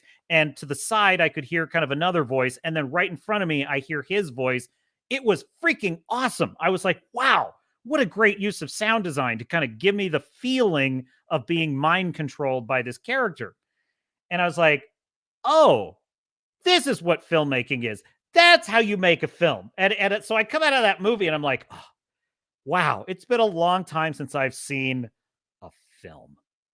Just a film made by adults. An adult, wait, careful. I didn't mean adult film. No, I mean a film made by proper professionals, okay? Redoubt Productions is in the chat. Hail, Redoubt. You missed all the Doctor Who talk. I was tearing up. Doctor Who, the cancel pigs are coming after Davies, and he gave them everything they wanted. They're still mad. They're big mad. So anyway, good to see you, Redoubt. Welcome here. Welcome in. I don't want to say welcome in, because that's like what they say when you get to Chipotle. You know what I mean? It's like, no, you're not at Chipotle. You are not at Chipotle, my dear fan. My dear, I did not... friend is what I meant to say. But my dear sailors and starnauts, I dare not say fans. I haven't heard that yet. My dear sailors and starnauts, you are not at Chipotle. You are on an exciting journey across the stars of entertainment and nerd culture. We, the crew of the Swords and Starships channel, seek out new stories and new civilizations. And on that note, we will now watch the Dune Part 2 new trailer. Begin. It's okay. I'm here. I've not seen this, by the way. I'm here. It's been a while since you've had one of those nightmares. Tell me, what was it about? It's only fragments. Nothing's clear. You've been fighting the Harkonnens for decades. Look! My family's been fighting them for centuries. Your blood comes from dukes, then great houses. Here, we're equal. What we do for the benefit of all. Yes, that's a bit of the message there. But wow, visually, you know, it's still, to this day, it amazes me that this is basically a film about a desert planet. It's a desert planet. It could be very visually boring, right? This could just be Tatooine all over again, right? Somehow, the use of sound, the use of locations, just the visuals in this are gorgeous. It's like an art film visually. Well, I'd very much like to be equal to you. Maybe I'll show you the way.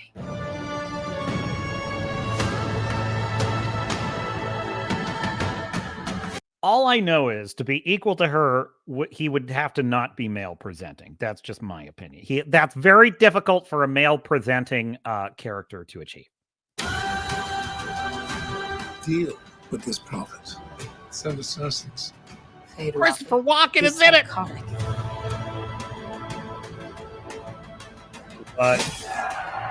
Oh, dude, I'm telling you right now, one shot. I'm all about this character right here. What is going on with this guy? Dude, look at how much they're able to communicate with one frame. One frame. It's like I've already got a sense that there's something interesting with this character and his performance. It's like it's incredible how Disney does so little with so much. They have Hayden Christensen, they have Ewan McGregor, they have Jon Favreau and Dave Filoni. They have all of these just creatives, these actors. They have all this money. They can do all these visual effects, and they can't create they can't do 8 episodes that are interesting. Right? Look at how this trailer, in one shot, I'm already intrigued by this character. I don't know anything about him. I see possible futures all at once. And in so many futures, our enemies prevail. But I do see a way.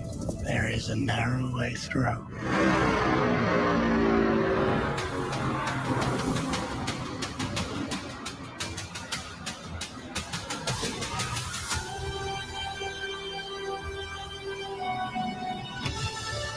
My allegiance is to you.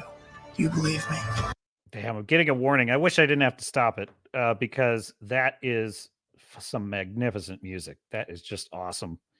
Notice how there's not this stupid postmodern like rock band music that they put in the Napoleon trailer. None of that. It's like, no, this is like the film's actual soundtrack, which is I think sounds like to me. If not, it's pretty amazing anyway. This is a form of power that our world has not yet seen. The ultimate power. I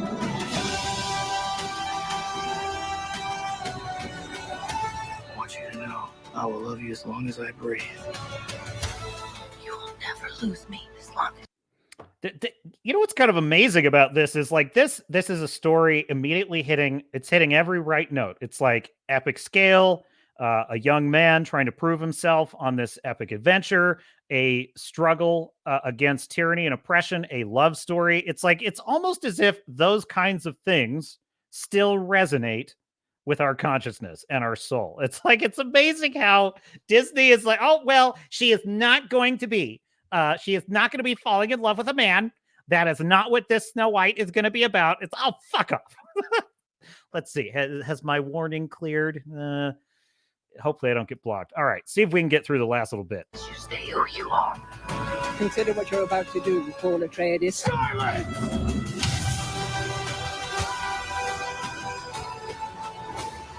This prophecy is how they enslave us! Oh, it kills me to pause it because it's so magnificent. But I love that actress that plays one of the sisters. What is her name?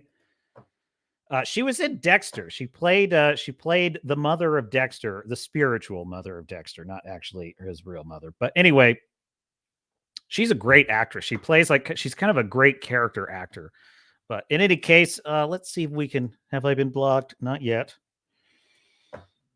All right. Let's see if we can get through the last little bit.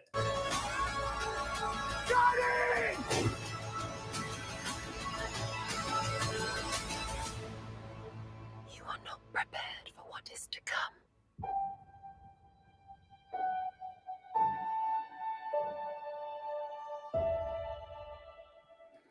Dude, I am prepared.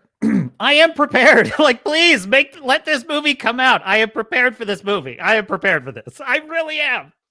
Oh man, I'm excited. I'm really excited. Now, is there a red flag or two in that trailer? I would say yes, but I think it's canceled out by the fact that he literally, and listen, it's so bizarre. You know, the cancel pigs have put us in the position of making this is a weird thing to even have to bring up. Okay. This is a weird thing to even have to talk about.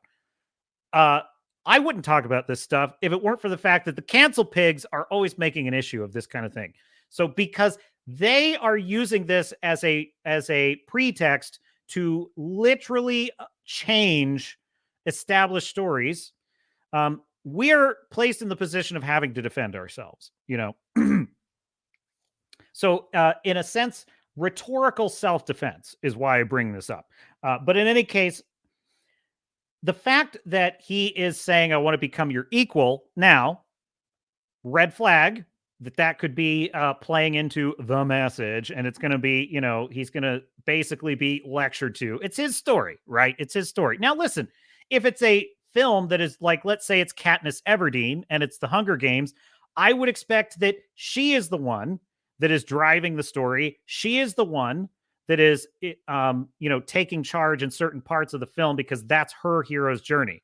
It's okay. So this is not, the issue is that Paul Atreides, this is his story. So if he is the principal protagonist, then he should not be spending the whole movie basically being lectured to and apologizing for his existence, which is what would happen in any Disney or Netflix project. So that's a red flag, but not a serious red flag because I've seen the first film. However, the fact that he then later is flat out telling a woman to be silent, that's pretty. That kind of cancels it out for me. I'm like, there's no way that the cancel pigs would allow that line. That's very problematic. That is, I'm very uncomfortable with that. Oh boy, as a male feminist, I am very, very uncomfortable with that scene. So there you go. I know, Melodic. I'm with you on this. Oh, I forgot about Zendaya. I know.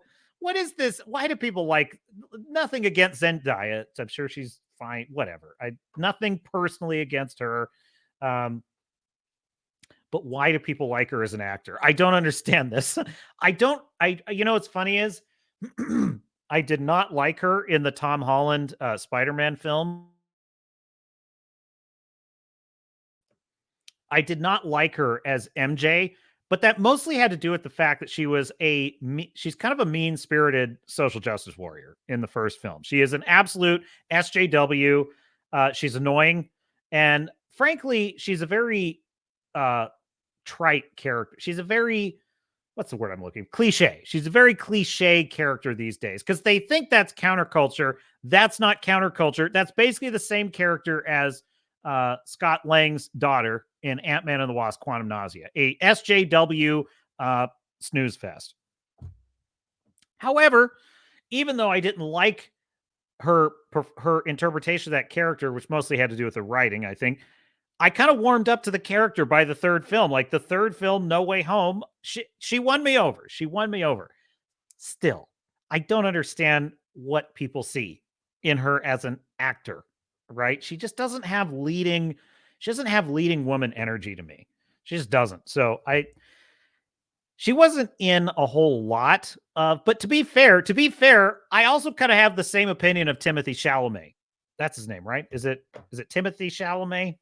I'm suddenly doubting myself about his first name.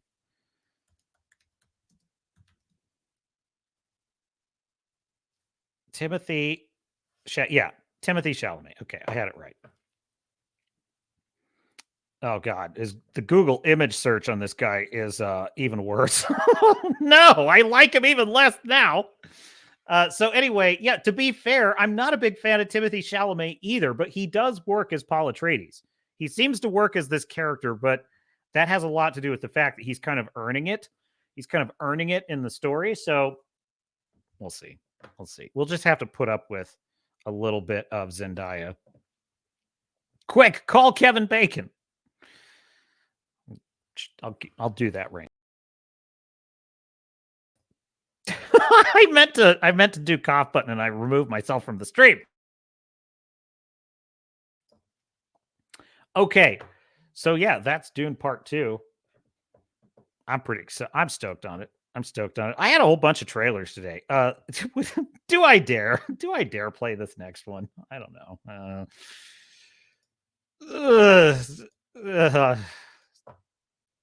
Yeah, what else I got to do? What else have I got to do on a Sunday? All right. So this is a thing which exists. Remember when I've told you on this stream that wokeness, the woke behavior is evil? That is not hyperbole. That is not hyperbole. I'm dead serious about that. Woke behavior and their worldview is evil. And this is a film which is a product of that worldview. Magical Negroes.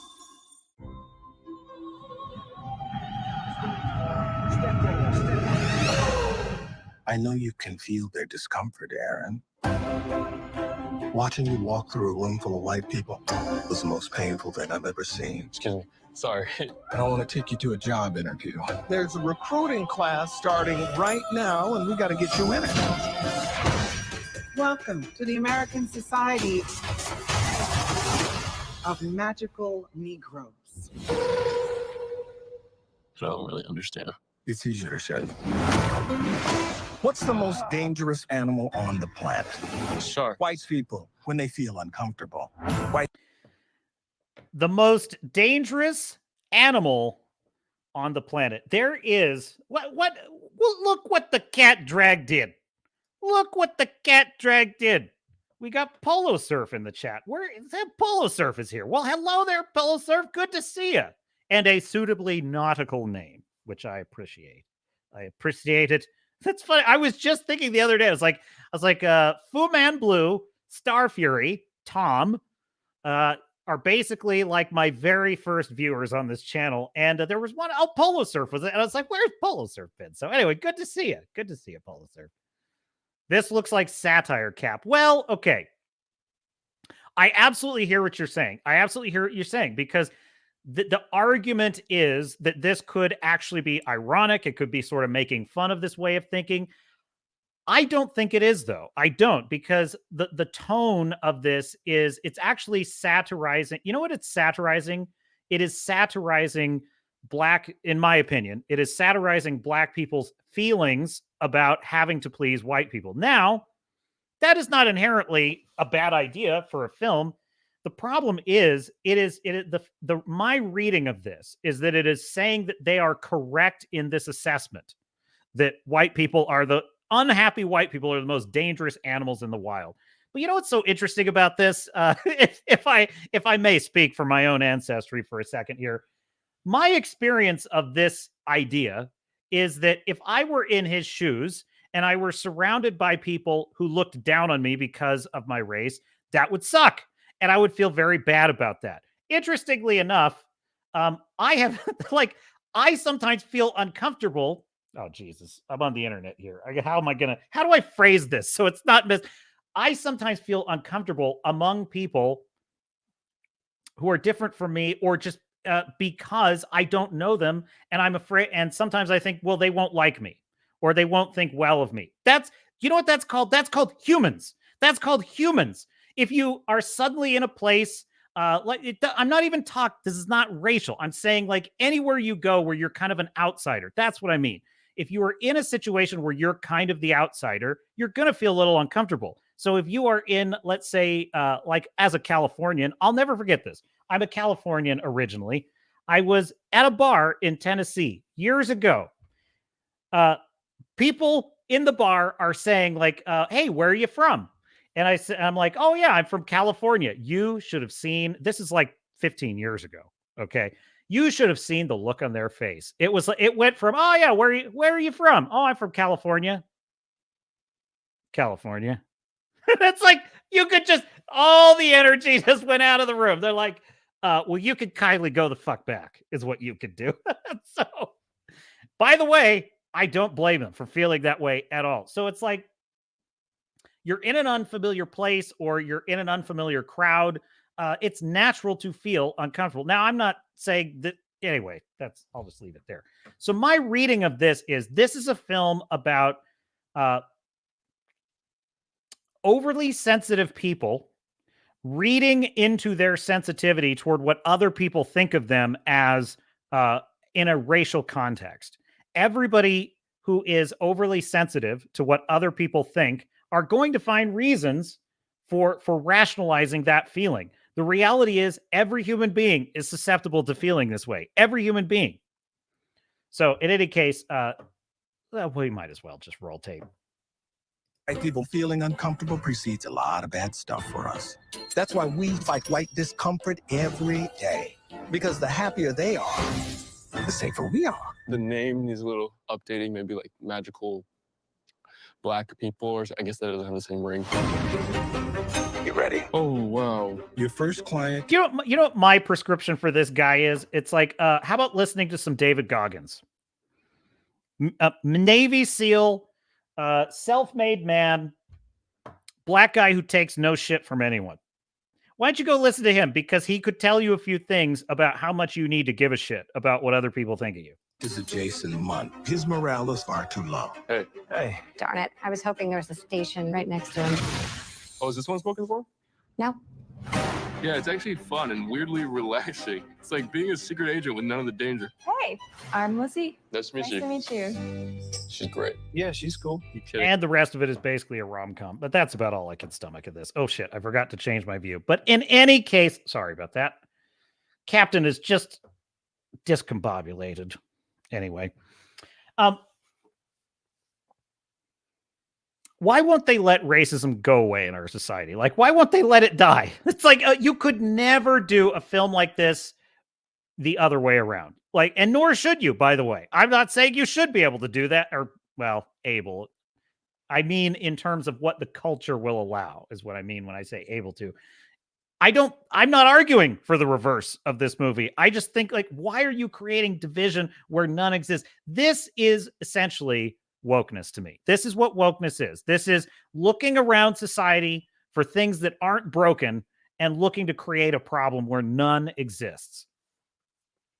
So anyway, Wrangler says, in all fairness, this could easily be seen as a parody of wokeness. I don't know that I agree it could easily be seen. The thrust of the rest of the trailer is it essentially turns into a rom-com. It's an institutionalized story. It's basically what it is. So, well, in order to have a full discussion of this, let's play the rest of it. And come on, man. She's smart and funny. I know what you were doing going on about her. You're trying to set us up. No. That's not what I was doing. You cannot have a relationship with Lizzie now. Because if you don't put Jason first, everyone's magic will fail. I've always felt like it's my job to make white people feel comfortable, and here it literally is. But maybe it shouldn't be. I got a great plan to ask her out, but I'm gonna need your help. I agree with that. It's not your problem what white people think of you. Like, now, if it's 1830, yes, it's a big problem. Now in 2023, it's not a problem, dude. You don't owe white people anything. And by the way, white people don't owe you anything. By the way, that's just people. What other people think of you is none of your business. I agree with that. Do you think you could like work your magic? Hey, is he talking about me? Hey. Oh, wait, are you? But I've traveled a long way. Someone defied the society. Who was it? You didn't let her go like I told you. If you interfere with her or your client, you could have your memory erased. You won't even remember she existed. Even though we might never see each other again, I need you to know that what we had was real. I'm curious to see how you gonna make it out of all this. So it's essentially an institutionalized love story in which his choice is to either join the institution, in this case, the American Society of you-know-what.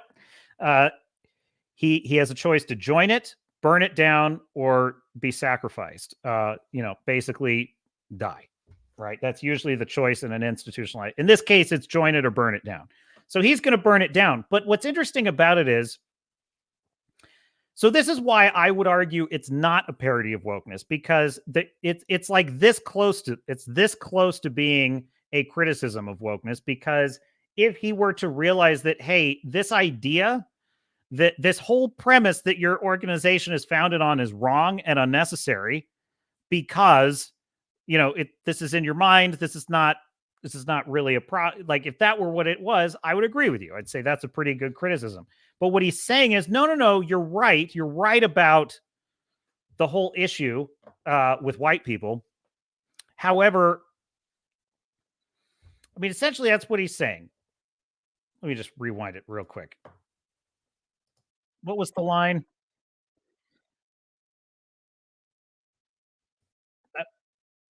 What was the line?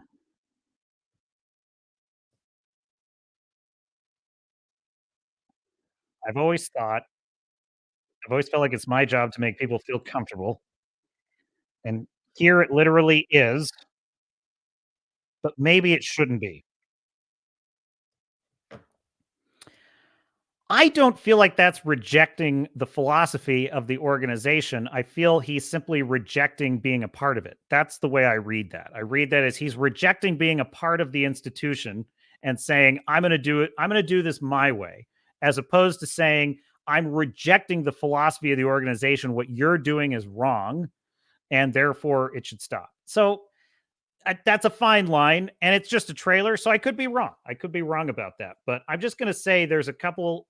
It depends. If the full context of the film is that this is an immoral organization because it's racist, then I agree with you. I'm good with it. It's a good film, or it's a good concept for a film. If it's I just disagree with your method, that I think that's what I'm getting at, right? Is he disagreeing with their racism? Because this is a racist organization, right? Is he disagreeing with their racism, or is he disagreeing with their method? That's the distinction I'm drawing here. It took me, Captain had to work his way around to it, but that's basically the distinction. I am arguing that based on that trailer, my feeling is he is disagreeing with their method and his place in it. He is not disagreeing with their premise. If it turns out in the film that he's disagreeing with their premise, then actually I agree with that. So there you go. Redoubt Productions. But what do you think, chat? Redoubt Productions says, I showed my co-host the poster for American Society of ... With no context, they still think I made it up. Dude, it's pretty ridiculous. You know, this is kind of the line I draw. I am absolutely okay with watching films, comedies, etc., with progressive themes that challenge me, that make fun of both sides. Like, I like that stuff. I'm fine with it. South Park is making fun of me as often as it's making fun of wokeness or whatever it is. I'm fine with that. But sometimes it's a joke that they take literally. Like when I read that scene where he's like, the most dangerous animal in the wild is a white man. It's like, well, here's the deal. I don't get the sense from that film that the film itself is criticizing that point of view. I get the sense from the film that actually is the correct point of view. The question that's being debated in that trailer is, what should we do about it? Should we have this magical society be a part of it, or should we not? So it's not actually critiquing the idea. It's saying, what should we do about it? And it's nesting the story within that. And it's basically his choice of whether he will join it or defy it, right? Will he join the organization and use their methods, or will he go a different route? But it's not indicting that idea that, like, this is a problem and this is the proper attitude about the problem. That white people are animals, and that if they're not pleased, they will unleash. I mean, the implication there is that we'll be violent. We'll be violent to anyone that is different from us if we're unhappy about something. Try saying that about any other racial. Well, you can say that about the Jews. You can say that the lefties will allow you to say that about Jews now. You can. So white people and Jews are the two crowds that you are allowed to be racist against in our modern society, according to left woke cancel pigs. So that's my issue with the film. So anyway, I could be wrong. It's been known to happen. Rarely, but it has been known to happen, the captain being wrong. Wrangler says, in all fairness, yeah, okay, I read that one. Polo Surf says, love your stream. Well, thank you, Polo Surf. I appreciate that. A fine compliment. And I am nothing if not a servant of the audience. And so I am here to entertain, enlighten, have a little fun on a Sunday night, get us revved up for an amazing week. And also, just a little bit of inside baseball. I am in the process of transferring all of my previous live streams of the Captain's Cast here on the Swords and Starships channel, YouTube, Rumble, and X, formerly Twitter. Please like and subscribe. All of those live streams are being uploaded to a new channel called Swords and Starships Live.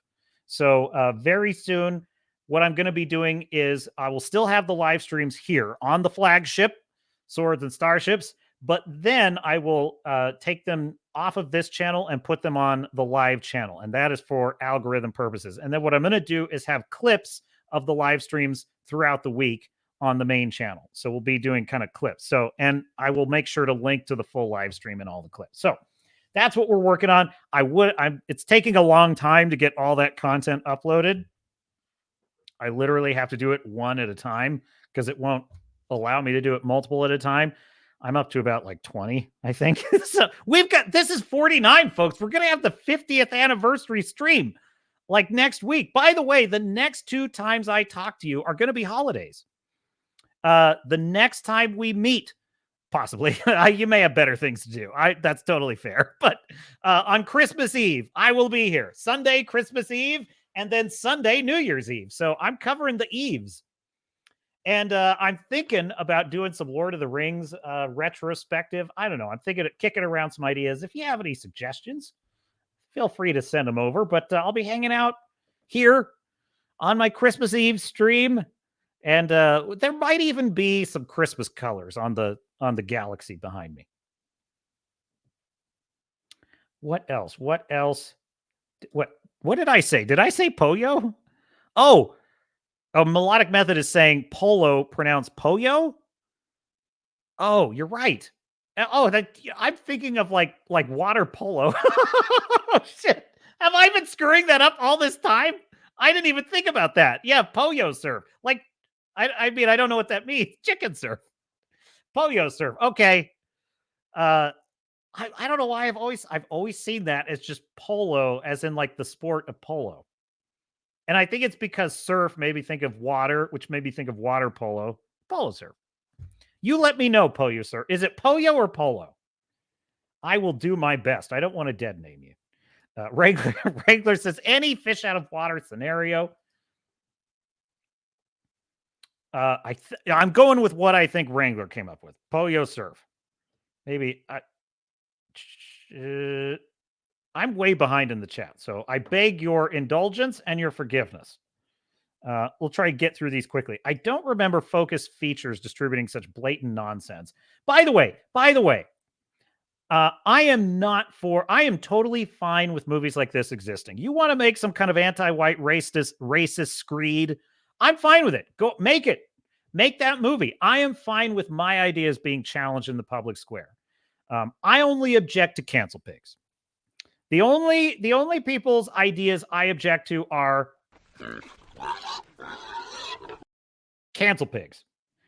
Because they want to cancel other people's ideas. So yeah, I'm totally fine with you want to make. Now I'm going to rip the shit out of it because it's odious and it's awful to make a anti-white racist screed because racism is bad. Okay. Let's enter that into the record, shall we? I'm against it. I'm against it in all of its forms. So, but Poyo Surf says, yeah, it seems like the magical society will turn on the protagonist past an act and a half. I mean, okay, just leaving aside the political issues of it, or and just the generally odious nature of it, as I see it, it's not a bad concept for an institutionalized story. It actually makes a lot of sense. It's like basically it's a be careful what you wish for kind of thing. So, I mean, it's almost the exact same plot as something like what the hell was that movie with Michael Fassbender in it? Anyway, it was like he's like an assassin that can curve bullets. I forget what it's called, but anyway, Polio Surf says, what are your thoughts on the potential of Daily Wire Plus original programming? Yeah, that's a good question. Well, listen, we need to build new things. We need to have a parallel economy. I think Jeremy Boring, being someone who's always been interested in filmmaking, happens to be pretty decent as a filmmaker. I think he knows what he's doing. He basically has competent judgment in terms of as a filmmaker. So he's got some good instincts there. I do think he's got work to do. Like, I think he's got to get better as a filmmaker. You got to realize anyone who is not 100% all in with the wokies and the cancel pigs, if you are not 100% in their club, you are persona non grata in the major Hollywood studios, or you're just, you're closeted. It's one of the two. Ironic, isn't it? Yeah, so they have created a culture in which I remember just like, let's see, I was in college 20 years ago, and I did some film school stuff. And I remember that at that time, do you know what film studies was about? Like film, it was about how to film things. It was about establishing shots and depth of field and technical things about how to actually what is the purpose of a film. Should it match reality? Should it be different than reality? Those were the ideas that were being discussed back then. So in other words, technical and craftsmanship knowledge, right? And in order to get good at something, you had to learn from people who were good at it. That was the idea.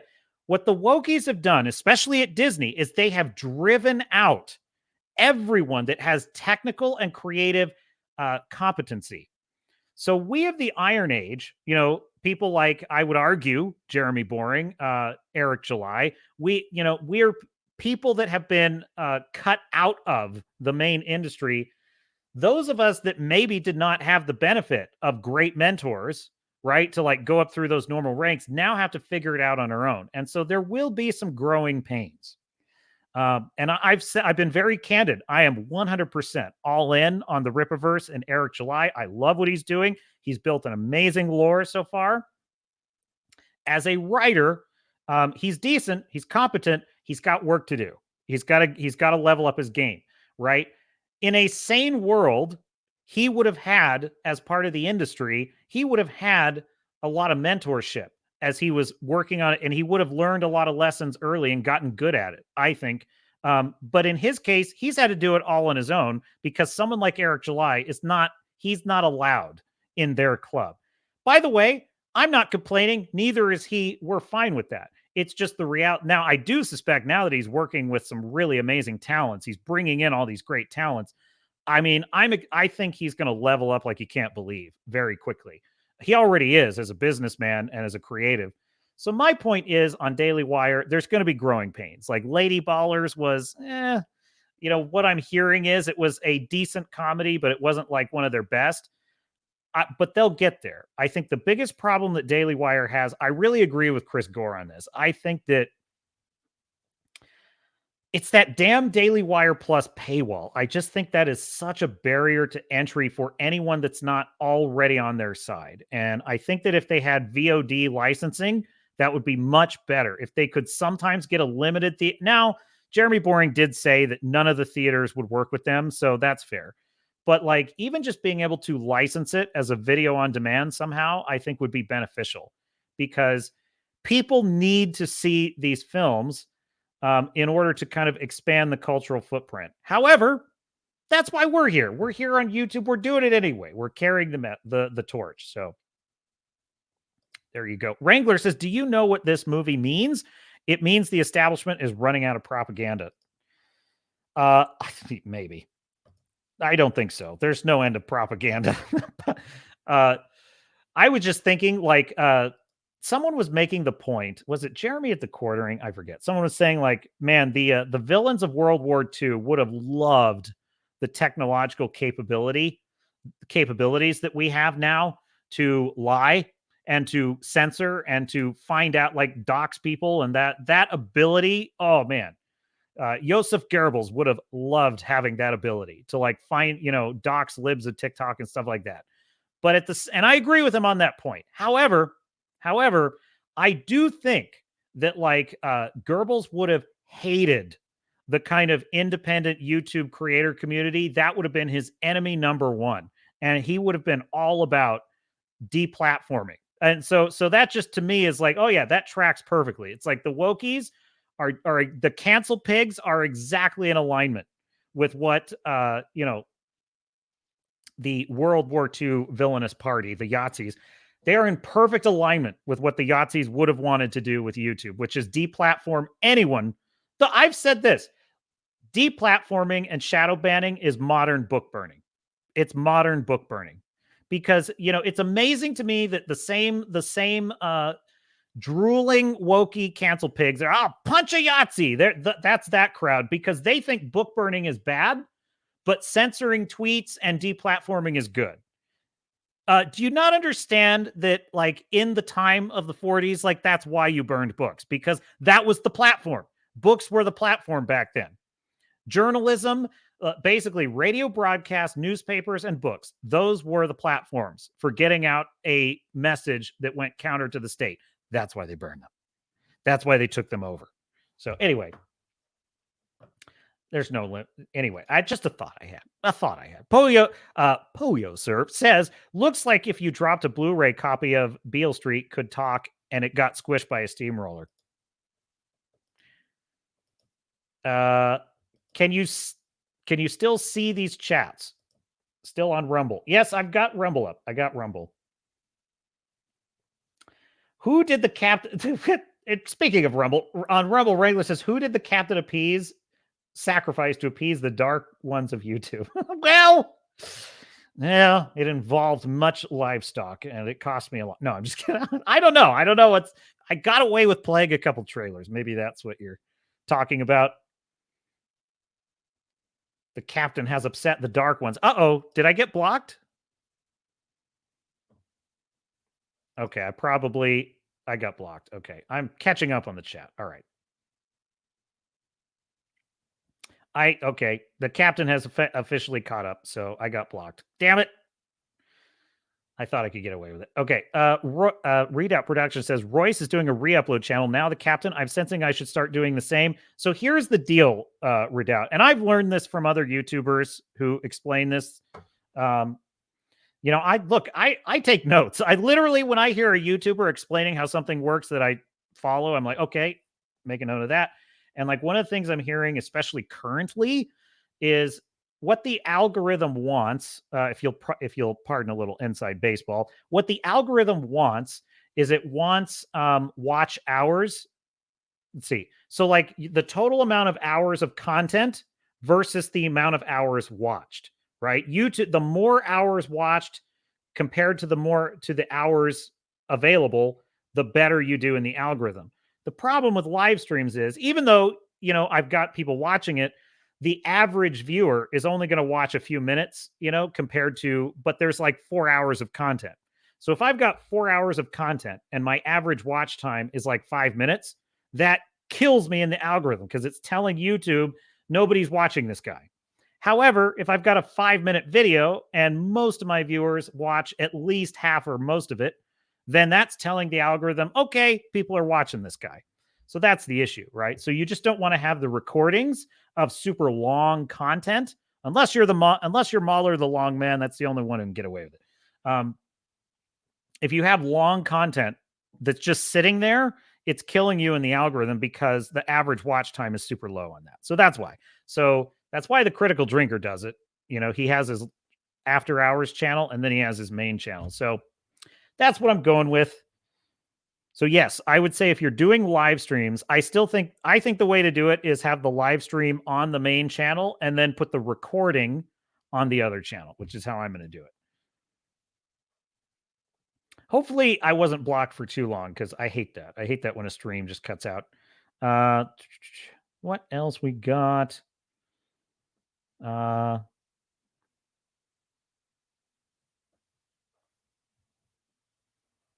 We also have Frequency Studios in the chat. Is that you too, Wrangler? I don't want your wing it leftovers. I'm a double dipping. Oh, I love it. That's 2 views for the price of 1. Well, thanks, Wrangler. I appreciate that. Polio Surf says, have a road show. Wrangler says, Justin Nemos, before he got kicked off YouTube, referred to deplatforming as bit burning. That's interesting. That's a good way to put it. I thought I saw something on the subject of Christmas. Yes, we should have a watch along for Christmas. Are you thinking Lord of the Rings? I could do that. I'm thinking about that. I'm thinking we could do, like, I could put three live streams, one for each of the trilogy, and just do the extended. The thing is, like, do you really want to see me sitting here quietly on camera watching a film and occasionally commenting? I'm not sure how to. Like, is it fun to watch a movie if I'm then talking at parts through it? I don't know. Or would it be better to just watch the film and then come on and have a live stream and just talk about it? I'm open to ideas. Enter your thoughts on the comments. However, I think it's, so I just showed you that horrible trailer, and there's a method to the Captain's Madness, because I want to show you a great film that I intend to see and is something of a palate cleanser.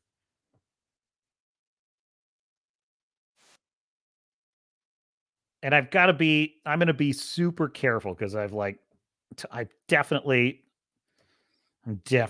on the line here with YouTube. They're wanting to block me, folks. Book.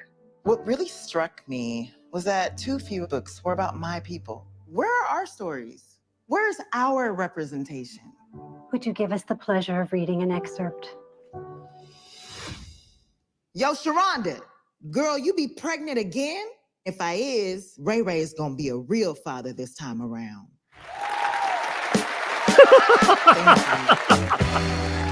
The woke white lady is the first one that stands up.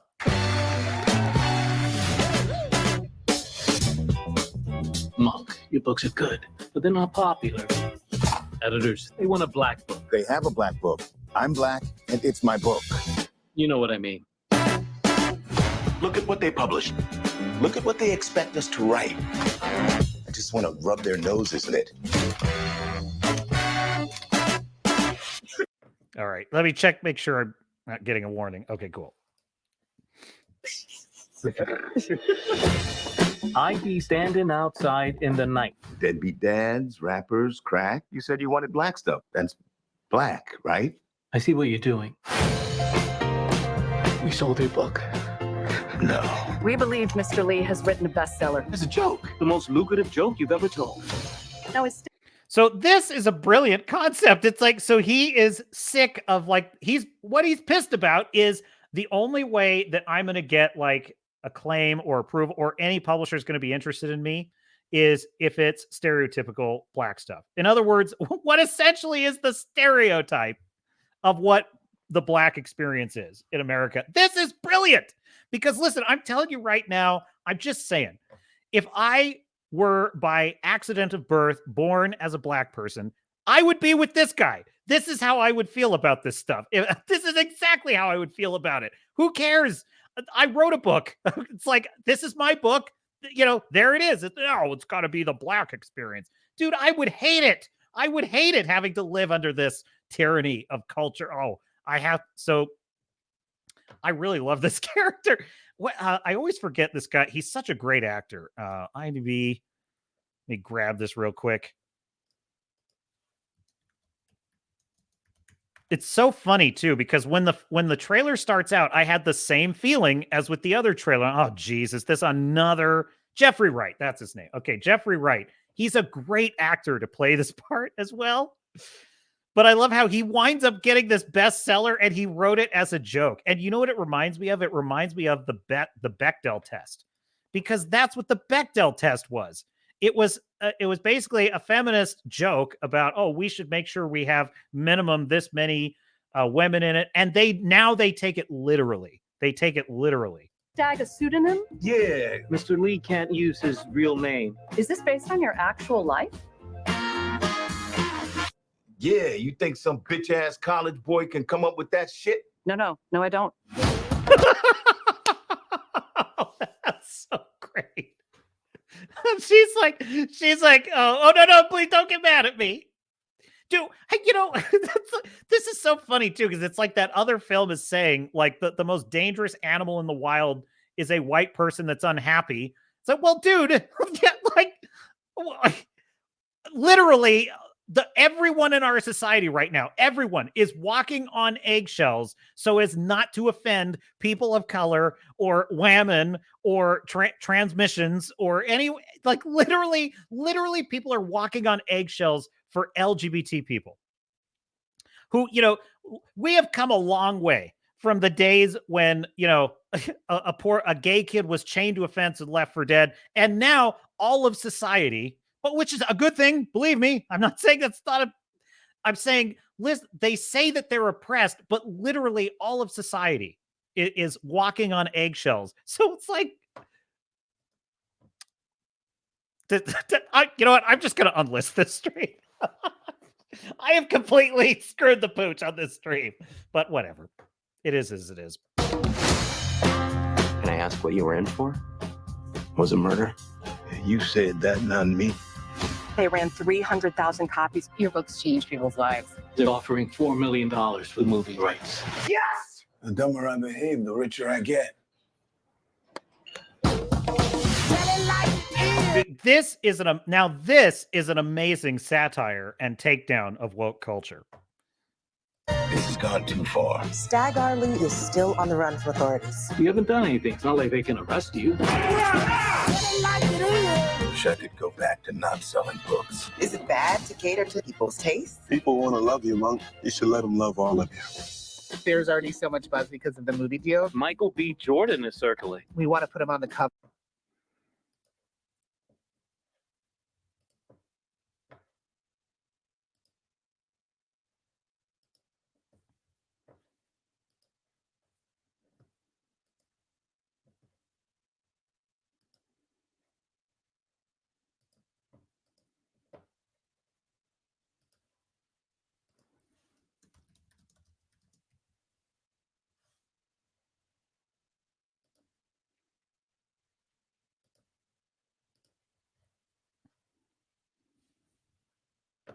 Hang on. Sorry, folks.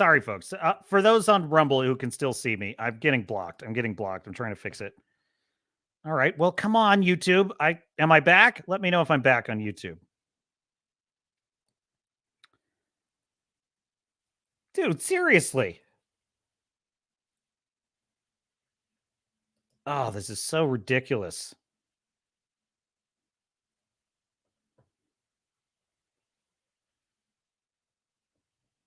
They want, usually it comes right back. So, all right. Well, we will continue on Rumble until we can get this back.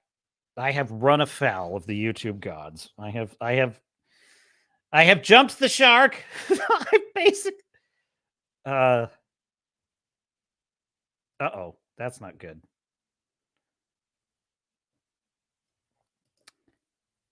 All right, hang on a second. Oh, I hope I do not have to like totally end. This could be an issue. This could be an issue I have to deal with. All right, hang on a second. Bear with me. Just going to check something out here. Let me just check my back office.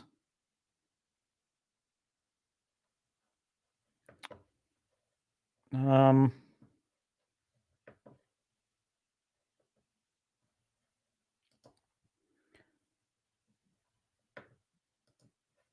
see. Just checking the chat.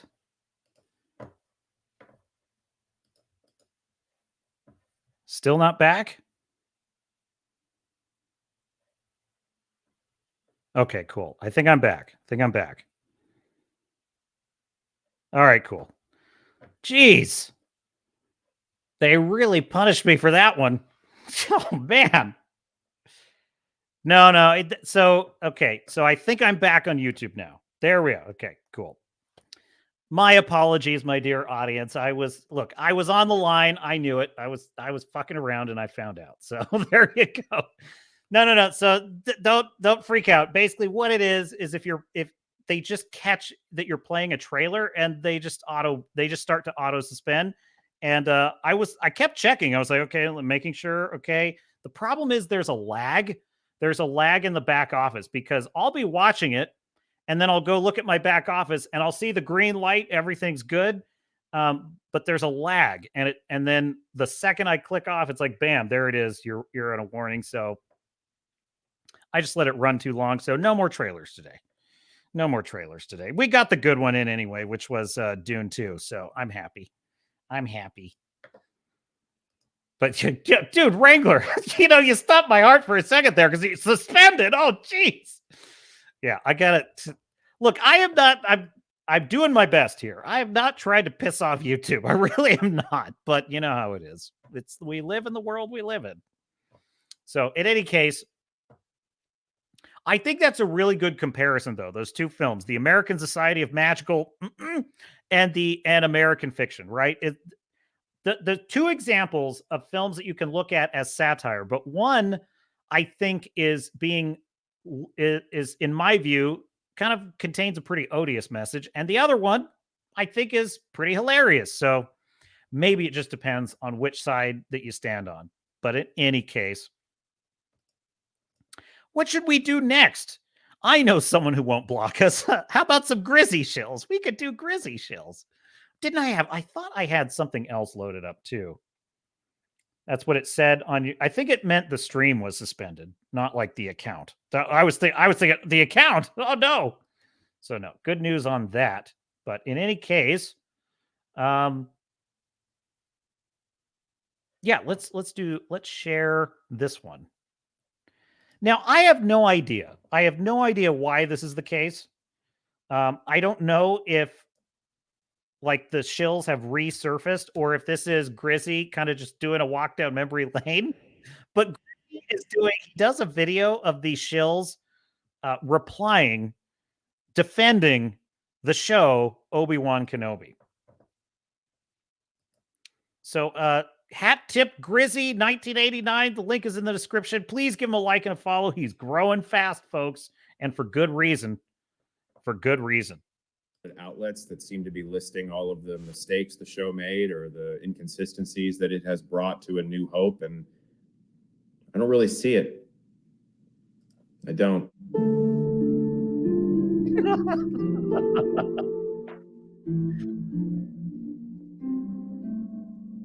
It's okay. Curiosity is just driving me crazy. I have to read the description. Let's see. The Obi-Wan Kenobi series was the first show I ever covered on the channel. At that time, I wasn't doing Shills Defend videos. So since right now we are kind of at a slow time when it comes to content, I thought this would be a great opportunity to go back and cover it. This show is widely considered one of the worst Disney Star Wars projects, mainly due to the damage that it does to the original trilogy and the characters. And also, it's laughable. I would say I agree with that as well. It literally makes scenes from A New Hope not make any sense. But don't worry, says Grizzy. The Disney Star Wars shills are here to explain why the show is great, why Reva is great, and why this show makes the OT better. Truly sad some of these arguments are. This was the show that convinced me that we will never have good Star Wars again. I disagree, Grizzy. One day we will take it back. Look, Nelson Peltz and Ike Perlmutter have shown us a kind of model that could one day right the ship. Now, it may take a generation or two, but I think that's just my belief. But I understand. But that's just my opinion. And ruined one of the top 3 favorite characters. I would agree with Grizzy here. Ewan McGregor's Obi-Wan Kenobi is what made the prequels for me. Like, he absolutely made the prequels. In fact, Revenge of the Sith is in my top, 3, I think, because, my favorite is, I would say my favorite film is Empire Strikes Back, followed by probably Revenge of the Sith, followed by Return of the Jedi. Those are my top 3. And the reason for that is Obi-Wan Kenobi. The reason for that is Ewan McGregor as that character. The scene in which he fights Anakin was so brilliant because of him and his performance in that. That's just a major factor for me. So yes, the fact that they assassinate this character is awful. So as he puts it, please don't forget to like, subscribe, and let me know what you think in the comments. And please do, my dear audience. So without further ado, Grizzy, take it away. I actually think the show added some fairly significant things to A New Hope and its legacy. Well, are you retarded? It literally does the opposite, Stuckman. It literally makes scenes from A New Hope not make sense. General Kenobi, years ago you served my father in the Clone Wars. Now he begs you to help him in his struggle against the Empire. The line should be, General Kenobi, years ago you rescued me multiple times from the Empire. Now I need your help again. just imagine watching this show before watching A New Hope for the first time. This shit would be confusing as hell. This show does such a good job enriching the experience of the emotional journey of A New Hope. No. The only thing this dude, Grizzy's that point is brilliant. It's like it's what's amazing to me, before I play the rest of this, there actually is something I did have that I wanted to share with you, because You know, I have made this point a few times. Hang on, let me find this real quick. Let's see here. Yeah, okay. This is what your dear captain originally had to say after I saw the Marvels. Okay, I have sat through a lot of dreck. I have sat through a lot of garbage. Okay, over the last year, and when I saw the Marvels, it all just came totally clear to me in one moment of amazing epiphany. Literally just stared at this in absolute stupefaction. Think it's wise taking that bangle to the bad guy? What the fuck is that? He's sitting there petting a kitty. He's a Nick Fury.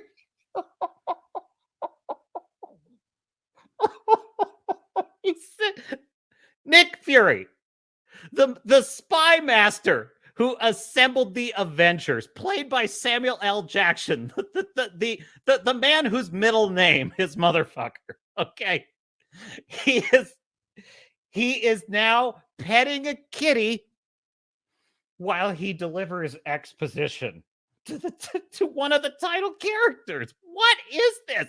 There was like 7 things in this movie that were at least that were like that. I was like, I can't, you know, I'm going to tell you something with all due respect to Nia DaCosta and Kevin Feige and the other writers on this movie. Who cares? These are dumb people, folks. These are dumb people. They don't understand space. They don't understand how atmospheres work. They don't understand that they vomit out the most nonsensical. There is still a line in this film where she says, "You can feel light and I can see it."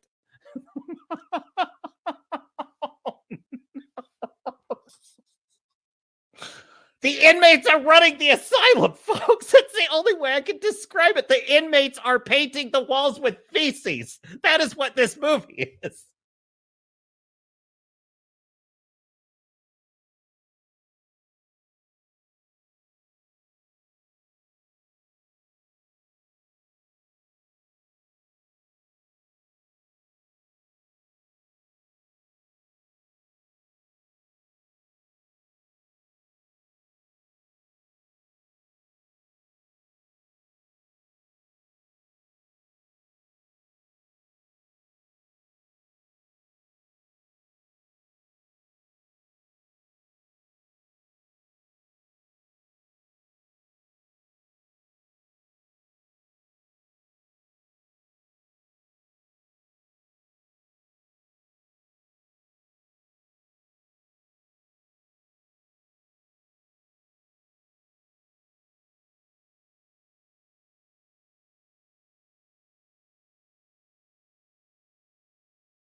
show does a good job at is making scenes like this not make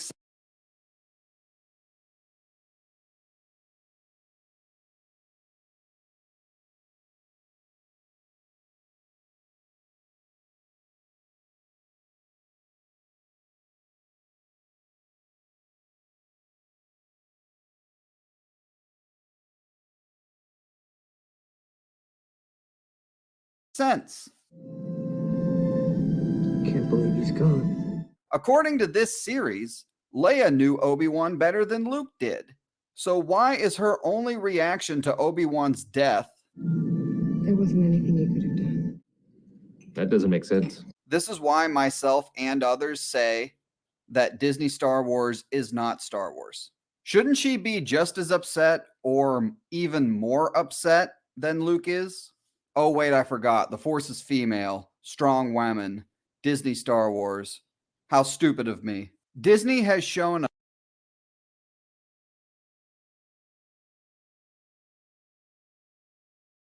us multiple times that they are perfectly willing to destroy moments in George Lucas Star Wars to elevate Disney Star Wars. And they don't care. And these people here that defend Disney, they don't care either. Other than I understand the argument of like, why is Leia not talking about the fact that she knows Ben in the message? Whatever. I don't care about that. That is so unimportant to me. Yes, because continuity, canon, things making sense, being respectful to George, none of that shit matters because we got Obi-Wan versus Vader one more time. The rematch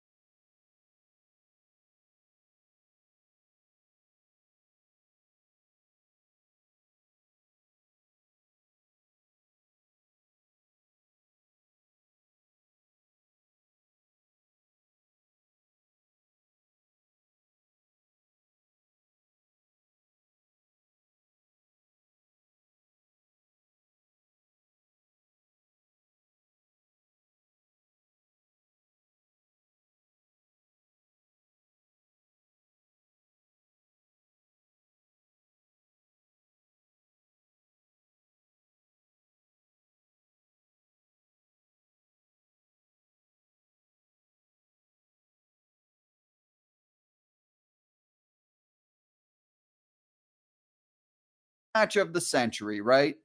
What they've done here is they've made A New Hope richer. Yeah. No, it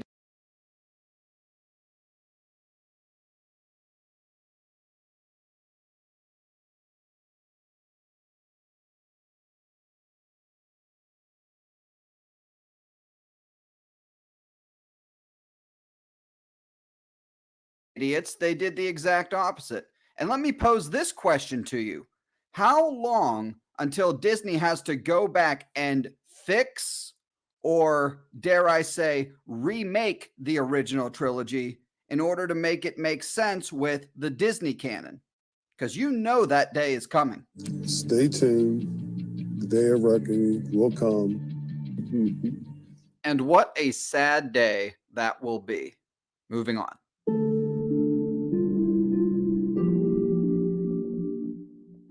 Now, this one genuinely surprised me a little bit, which is hard to do. The fact that these people cite Reva not killing Luke at the very last second after chasing him through the entire Tatooine desert counts as redemption. Reva redeemed herself, and I'm so incredibly happy for her. And him being able to give some redemption to her, and her also find redemption in her own way, is good, is great. Is great. And I'm honestly so incredibly happy for her. That outcome was great. Honestly, Reva is one of the worst written characters in all of Disney Star Wars. She goes from bad to good, back to bad, and then back to good again. Survives 2 lightsaber impalements, one of which happened when... Oh my god, this is turning into like such a disaster. I can't believe this. I had my microphone muted. I just realized because I muted it when I was. Oh my god! Oh, you don't know how it kills me, chat, that I make such dumb rookie mistakes. I'm as dumb as these shills. I can't believe it. Oh, thanks for letting me know in the Discord there, Redoubt. I appreciate it. unfortunately, God, this is like one of my worst streams. This is one of the ones where it's like I just want to like take this one down after I'm done. I don't even want it on here. I got blocked. I muted myself. It's just not my finest hour, chat. I hate to say it. I hate to say it. You deserve better. You deserve better from your captain. She was a child. Classic Disney Star Wars. And I thought that was a great exploration of how a character can go down a path of revenge and realize that they're becoming the person they hate. And literally takes screen time away from the character people are tuning in to see, Obi-Wan Kenobi. That's great writing. Oh, God. Maybe I shouldn't have been so surprised that she was going after Luke. I mean, you know, if I need to get better at reading the chat because you guys you're telling me in the chat. What? Oh, Wrangler, you told me right there. I can't even use the right. What did you say, Redoubt? I can't even use the right "your" tonight. Oh, okay. You mean like grammatically? Oh God, I'm so I just want to pretend the stream never happened. I'm so disappointed in myself. All right, never mind. We'll fix it. We move forward. We march on. We march on. Thank you for letting me know in the Discord because I was like, I should have been looking at the chat. It's my fault. My fault. she's like injured. She's not in the best mental state as it is. And the show literally gives no explanation as to why Reva is going after Luke. So this next part is just these people literally pulling shit out of their asses trying to explain it. You know, violence is what she knows, what she's relied on all this time. So she obviously has been through a lot and she was acting on pain. I saw over on the Rumble side, Redoubt. Let's see, what is it? Who's Wrangler said? Redoubt said the worst streams for the creator are the best streams for the chat. Are you saying you'd do better without me? Well, that could be. That tracks. I believe that. I had such a chat. You have no idea that what you were not hearing was so magnificent. It might have been the best things I ever said on the stream. I promise you, it was the most eloquent. It was the most inspired has ever been. Captain Garrett on the Swords and Starships channel. It is a crime. It is a tragedy that you were denied such wisdom. And that's the story I'm going with. That it was true. It was true beauty. It was my finest hour. Then I muted. No, I was just, anyway. But on these shills, on the subject of these shills, God, you didn't even hear my rant either about the dweeb that's basically saying, so in case you missed it, my point with this guy in the early part of the video saying, well, the plot doesn't make sense. It doesn't make sense at all, and I don't care about that. Also, it makes the story in A New Hope richer. It's like, well, you can't have it both ways. You can't have that both ways. It's like either you care about the plot in the story or the fact that it doesn't work, or you don't care, or the fact, great. You know what? That's it. I'm unlisting this stream. I'm so... you're watching the fall of an empire live. The collapse. I am Ozymandias. Look at my weep in what was it? Look upon my works and despair. Anyhow, but this defense of Reva is bizarre, though, folks, because I'm going to tell you right now. I think that this illustrates the field is wide open for the Iron Age. Like this is your time. If you've got stories to tell, this is your time. Because listen to how they're talking. Oh, it's so wonderful that Reva has a redemption arc. It's like, dude, that's not a redemption arc, you idiot. That's not. She's a monster. She's an evil monster. She goes around murdering people as revenge. Like, our morality in our society and in our culture has become so twisted. It has become so bereft. And I'm telling you right now, it's like, the story of Koichi Shikishima is a story of an actual redemption arc. That is the story of an actual comeback, a man who has got the cloud of cowardice and failure looming over him, who feels powerless in the face of this monster Godzilla, who's going to destroy what little family he's been able to build.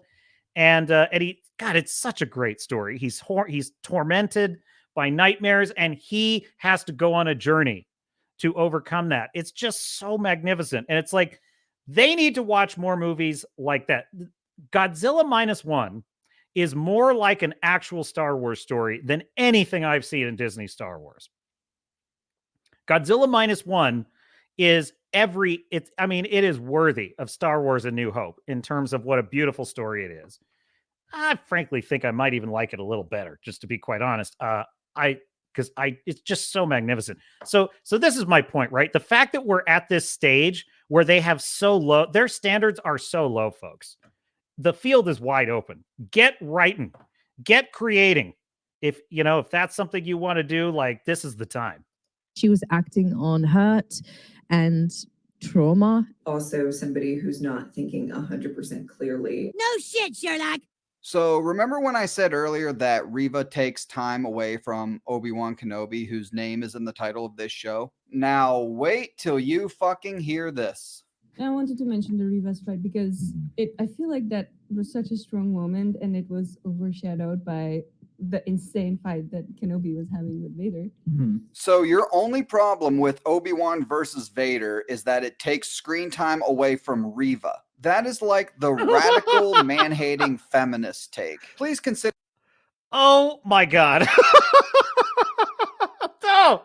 And they want to tell us that we're the toxic fans. Like, they're like, oh, well, there's a very toxic part of the fan base, and they're not real Star Wars fans. You mean those of us that actually want to see Obi-Wan and Luke Skywalker? We're not the real Star Wars fans, but the ones that are like, well, Reva getting stabbed twice and being okay was much more interesting. That was much more interesting than Obi-Wan. Who wants to see Obi-Wan and Darth Vader fight? That's lame. I want to see more Reva.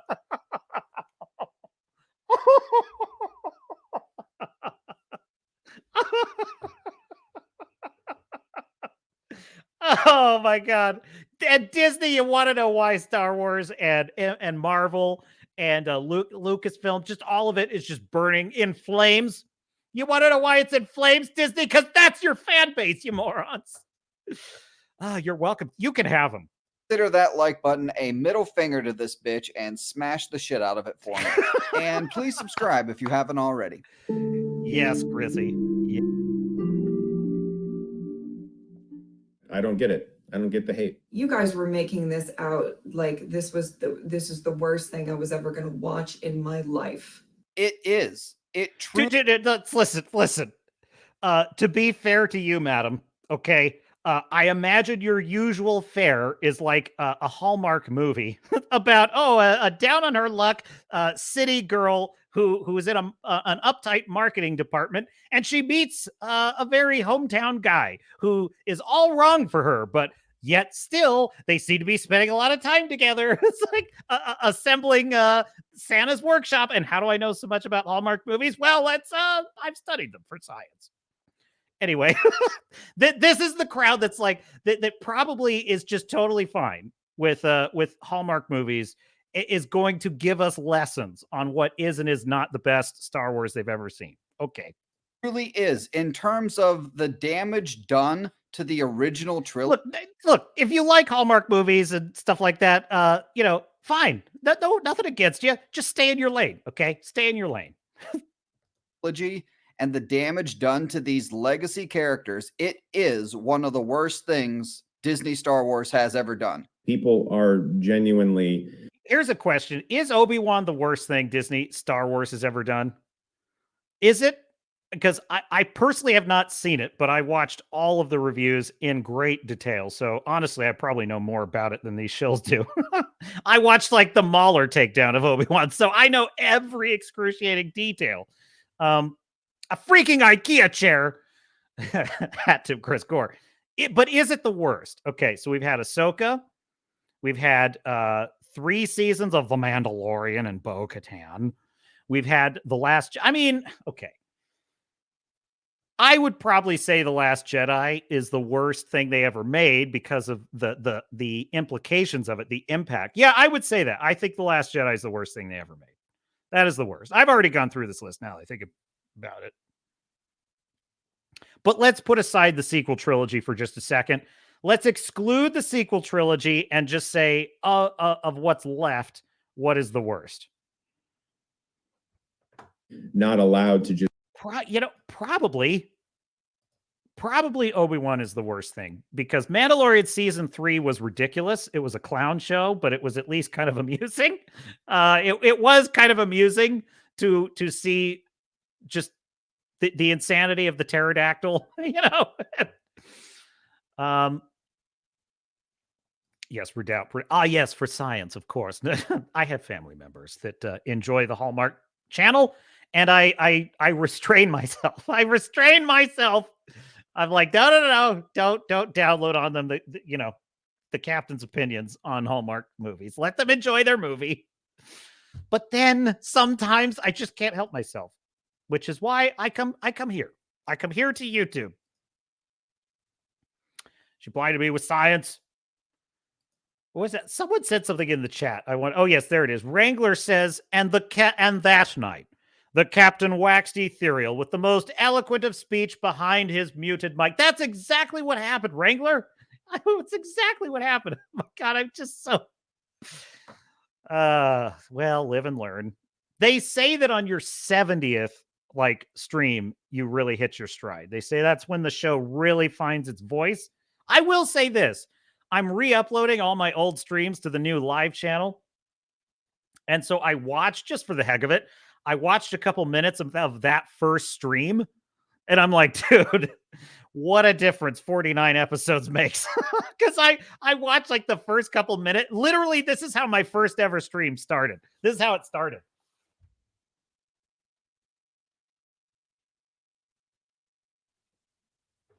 Is this on? I was kind of joking around a little bit, but I was like, is this on? Is this working? Okay. This is an experiment, and hopefully you don't hate it. It's like, I can't wait until future me sees a snippet of this and is like, oh my God, he muted his mic for 5 minutes. What a moron. Oh, that's life for you. All right, back to the video. Back to the Grizzy Shells. Just simply like something anymore that's put out by a large company like Disney. Here's the thing, Stuckman, and this is what you and the rest of your community fails to understand. There's a big difference between liking something and being a shill. There's a big difference between enjoying the show and selling out for it with fake reactions. It's the shill O-face, folks. Now, this is either the fakest reaction of all time, or she has the biggest vibrator of all time all up inside her. Let me know what you think in the comments. I'm going to vote the latter. I definitely think it's the latter. That's the shill O-face, folks. I need to clip this for thumbnails and stuff. The shill O-face. Sometimes guys just let people. Also, that's a great point that he makes, that there's a difference between liking something and say, okay, that was good, I enjoyed it, and undertaking to just shill for it and to just literally sell out all standards of quality just so that you can promote something. I would argue some of the shills, some of them just want it to be good and they're in denial. That's what I would argue. I would say some of them just want it to be good and they're in denial. This chick is a shill. This chick right here. Okay, dear, please, go back to your CW shows, okay? I don't think Star Wars. I'm not gatekeep. She's welcome to watch it. I'm just saying, I smell some shite. I smell shite. Will watch things and decide for themselves and enjoy it. No! I just hate that I can't sit in front of this camera and be like, these past 6 episodes made me happy and I enjoyed watching them without having to defend myself constantly. Well, Stuckman, allow me to officially welcome you to the internet, you fucking pussy.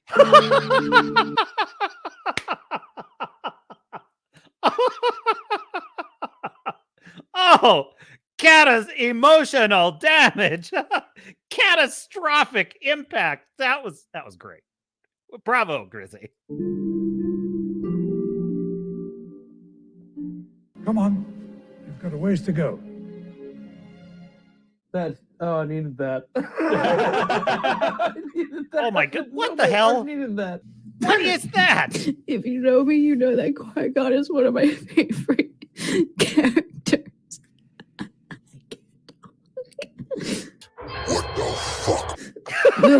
I literally, that was the most incredible. Oh, I missed it. This is the chick that got mad and tried to like get his channel taken down. I can't. Oh my god, this is like Death by Rainbow. Oh jeez, what is? Oh my god. Oh, the damage the LGBT movement has done to just like normal, like gay and lesbian people who just want to like live their lives, just not have to live in hiding in their life. That's all. No, that's all they want. I have a job, a life. Leave me the hell alone. The damage these people have done is unreal. Episode of any TV show that I've ever witnessed. All of that over a cameo. All of that over key jingling. And they do this in every single one of these Disney Plus Star Wars shows. Boba Fett, The Mandalorian Season 2. Do you remember Boba Fett? Yes! I do remember Boba Fett. Luke Skywalker, The Mandalorian Season 2. Luke Skywalker, Book of Boba Fett. Ahsoka, Book of Boba Fett. Dude, that's basically like Red Letter Me. That's exactly the same that Anakin is in it. Dude, I'm gonna tell you something. That was the thing that irritated me the most about Ahsoka. It's like I'm sitting here trying to discuss. I'm literally frustrated with this show. I'm like, why is this entire show this? Basically, what you're seeing on the screen.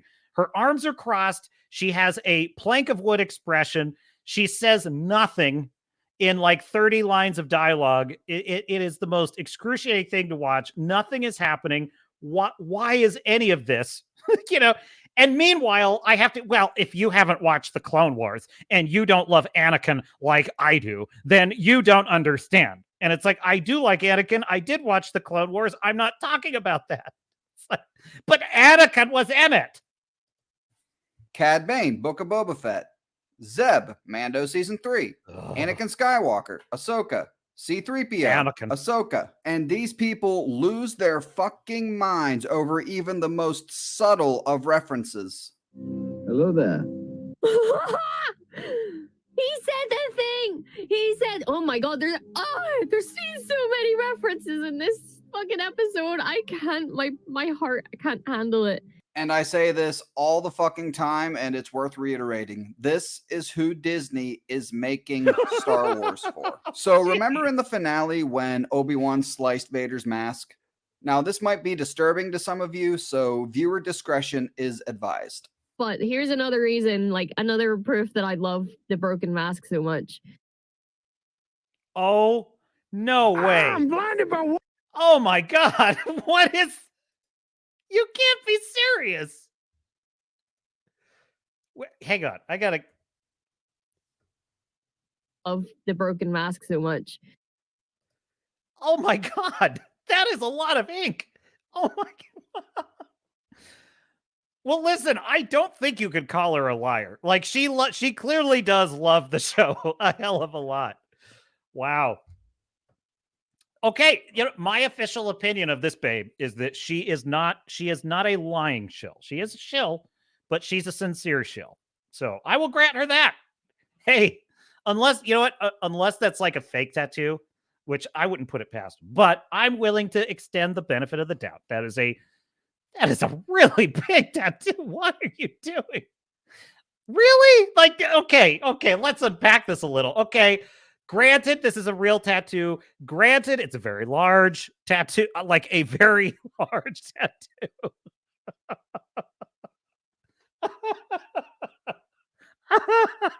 Like it's at least most of the thigh. It's, it's most of the thigh. Like it's a lot of ink, okay? I can't get over this. But okay. So, but of all the moments you could choose, really?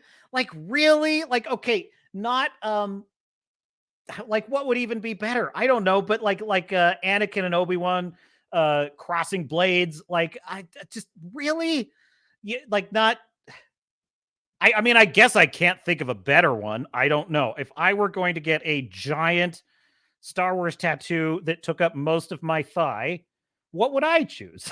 Well, that's a difficult question to answer, my dear sailors and star nuts. I won't lie to you. I'm blinded by white.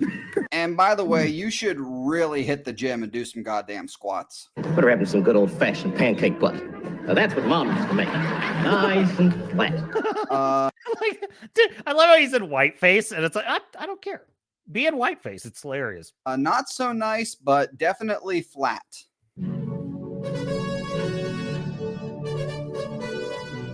For me, their confrontation in this episode, in the finale, I think it's one of my favorite Star Wars things ever. That's a great send-off for Ewan McGregor as Obi-Wan Kenobi. It's the three soys. It's the three soy boys. Soy number 1, soy number 2, soy number 3. Jesus fucking Christ, dude.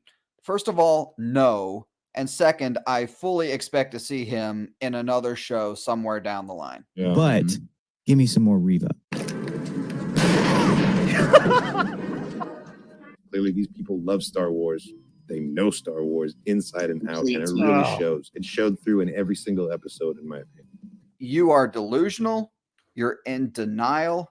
You are a fake fan, and you are a shill. And again, this is who Disney is making Star Wars for, and this is why we will never have great Star Wars ever again. Thanks for watching. Make sure. Grizzy, that was quite frankly magnificent. 3 cheers for Grizzy.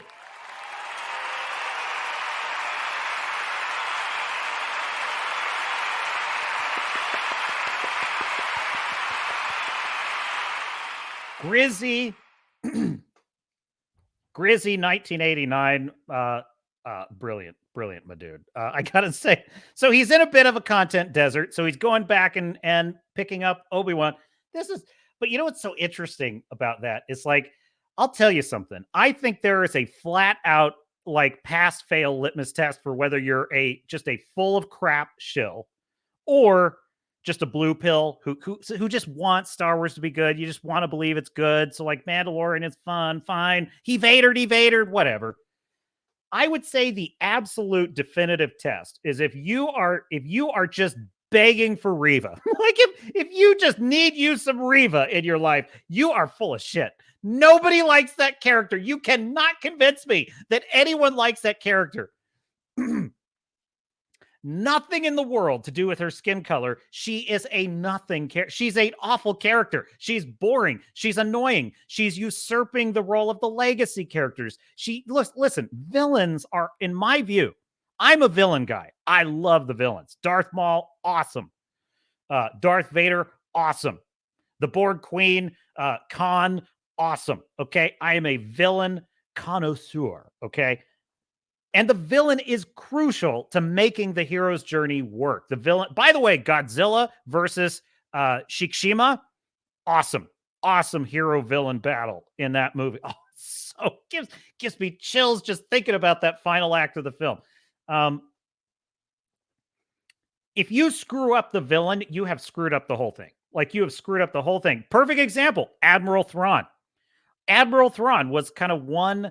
Well, I would also argue Ray Stevenson's character Balin looked really interesting and he looked really cool. They did nothing with Balin, but Admiral Thrawn seemed kind of interesting to me. An intellectual chess player villain. You know, he's like the opposite of the Force user villain. So I thought that could be super cool, super interesting. What do? They turn him into an incompetent boob who thinks he's winning when he's losing.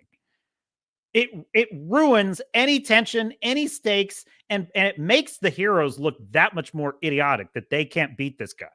So so yeah, you cannot convince me that if you think Riva is a good character, no, you're full of crap. I think you're full of crap. All right, what do we got in the chat? Hopefully the captain hasn't been muted again. I don't know how to set it up so I can hear myself. I wouldn't want to hear myself actually in my ears, because then I would get the echo and it just it breaks the captain's brain. That's captain can't handle that much more. Just checking in. Did the captain talk about the meme of Civil War and I.S.S. yet? I did not. Actually, you know what? I am done playing trailers. I am so done. Look, the YouTube beat the life out of me on that one. I'm not touching another trailer this stream. But I did play the I.S.S. trailer, and I'm super intrigued by the I.S.S. trailer. And I was saying, like, that's a really cool concept. And at first, I seriously thought it was going to be an Orange Man bad kind of movie, because it starts out with, oh, we Americans and Russians, we've always worked together. And I'm like, is this about how, like, that was bad and we should hate Russians and yay Ukraine? Like, I literally thought that's where that movie was going. And then you see nuclear bombs going off, and I'm okay. Now I'm into it. I'm interested. This is actually a pretty cool idea. So now the other thing, now this is what I will say about Civil War. Like, I watched that trailer, and it's total garbage. It is absolute garbage because, number one, journalists are the heroes, and current media journalists are the enemies of the people. They are our enemies. They are in a coordinated, colluding effort to deceive and censor us and our opinions. They are our enemies. Okay, no matter what side of the political aisle you are on, they're our enemies. So that is bullshit right there. So I cannot stand the fact that, like, journalists think they're like the rock stars in this movie. Second thing, though, is obviously it's so boring. It's so typical.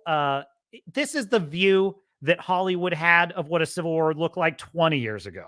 They're practically making it exactly what it would have been if they made this movie 20 years. Bush Republicans are like the enemy of the people. That's basically what it is.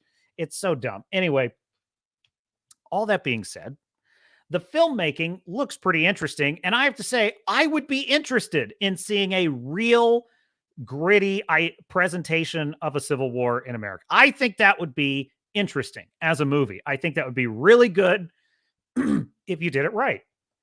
So,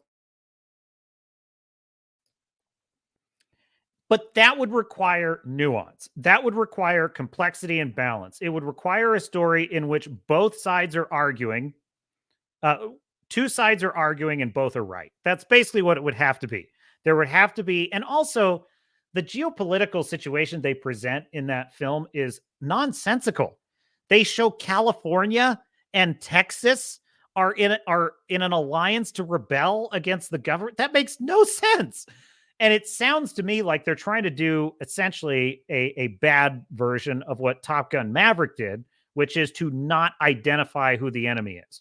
That's what they're trying to do, I think. They're trying to say, well, if Texas and California are together, this isn't about Republicans or Democrats. It's like, nice try. You know, but the first time you see the guy with the sunglasses, you know, I just accidentally hit the space bar and muted myself again. What is going on? You get the which kind of American are you? Which kind of American are you? Okay, I know where this is going. Okay, so there you go. So let me know where's the meme. I gotta tell me what the meme is, and I will find it. Fair play to you, mate. I like that, Redoubt. Thank you. The soy boys. Yes, Grizzy had the soy boys on there. And, you know, to your point, Redoubt, genuinely, I think there are more people out there that are in simple denial than we give credit to. Yeah, I know a guy that was totally digging Mandalorian season 3. And, you know, I'm a fan of Mandalorian. I mean, in retrospect, I'm really not. I'm really not anymore. But when it came out, I was a big fan of Mandalorian season 1, and I liked Mandalorian season 2. I misread it as a course correction. I misread it as they're going back to the Star Wars roots, which to me, the roots of Star Wars was, roughly a space Western, which I thought was a kind of interesting. And also, it was meant to be kind of a not as significant story. This is not the grand battle against the Empire. This is a wandering bounty hunter kind of going from town to town. Like, I thought that's a cool idea. Right. And also, I think right about the time season 3 came out, I was convinced that Mandalorian was the one show that was safe, right? The one show that was safe from this woke dumpster fire madness that has consumed the rest of Disney. Because I thought they have this is a lot's happened this year. Okay. A lot has happened.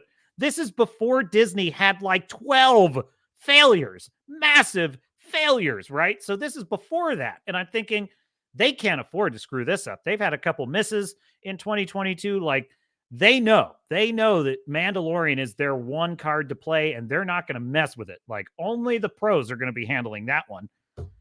Folks, I could not believe how bad season 3 was. I couldn't believe it. And so I'm talking to this friend of mine and I'm like, and he likes it. I'm like, you do? Really? Why are they on that beach? Like, why are there giant crocodiles attacking them multiple times a day and they don't move? What is this? Like, so I get it. I'm kind of with you on that. I don't understand, though. I don't understand. My only theory is if you have not woken up to how awful this is, like, my only theory is you just don't know what good is. And I don't mean that as a dig. I mean, there are like Gen Z young people who have grown up with slop. They have grown up with garbage and they don't actually remember, like 80s movies. Folks, 80s movies were amazing. Like 80s era science fiction was incredible. That's where we got, that's where we got Empire Strikes Back. That's where we got Return of the Jedi. That's where we got Aliens. That's where we got Terminator and Terminator 2 was early 90s, but like that's where we got Back to the Future. I mean, we got some incredible science fiction in the 80s and some pretty good stuff in the 90s as well. And I'm telling you, there's a whole young crowd out there who think that this is what Star Wars is now. They think it's nothing happening. They think it's just member berries and, oh, he evaded. I feel bad for him, frankly. But yeah, how can you be on board with Reva? That one I'll never get. She's not a successful villain, nor is she an anti-hero. She fails all of her universe tasks. Exactly. She's not intimidating. She's not an intimidating villain. She's not an interesting villain. She's not a sympathetic anti-hero. It's nonsensical. And then Redoubt says, but Captain, what type of American are you? I'll tell you what, I am a pro-American American. That's what I am. I'm a pro-American American. We represent roughly, I would say probably on a good day, we represent about 40% of the American population. You could argue something like 51%. We're a dying breed, let me tell you. I'm being a little facetious there, but I would say I am an Americanist, which is screw Republicans, screw Democrats. I am an Americanist. That means I believe in the founding principles of the United States of America, which is basically everything on that list is what the wokies oppose. That's what all those things that are on that list of amendments, those are the things that Cancel Pigs opposed. So now oppose. So I oppose the Cancel Pigs. Redoubt Production says mainstream storytellers, quote, what if there was a civil war in America? No, it would. What is it? That it's like the Yellow Flash and a quarter.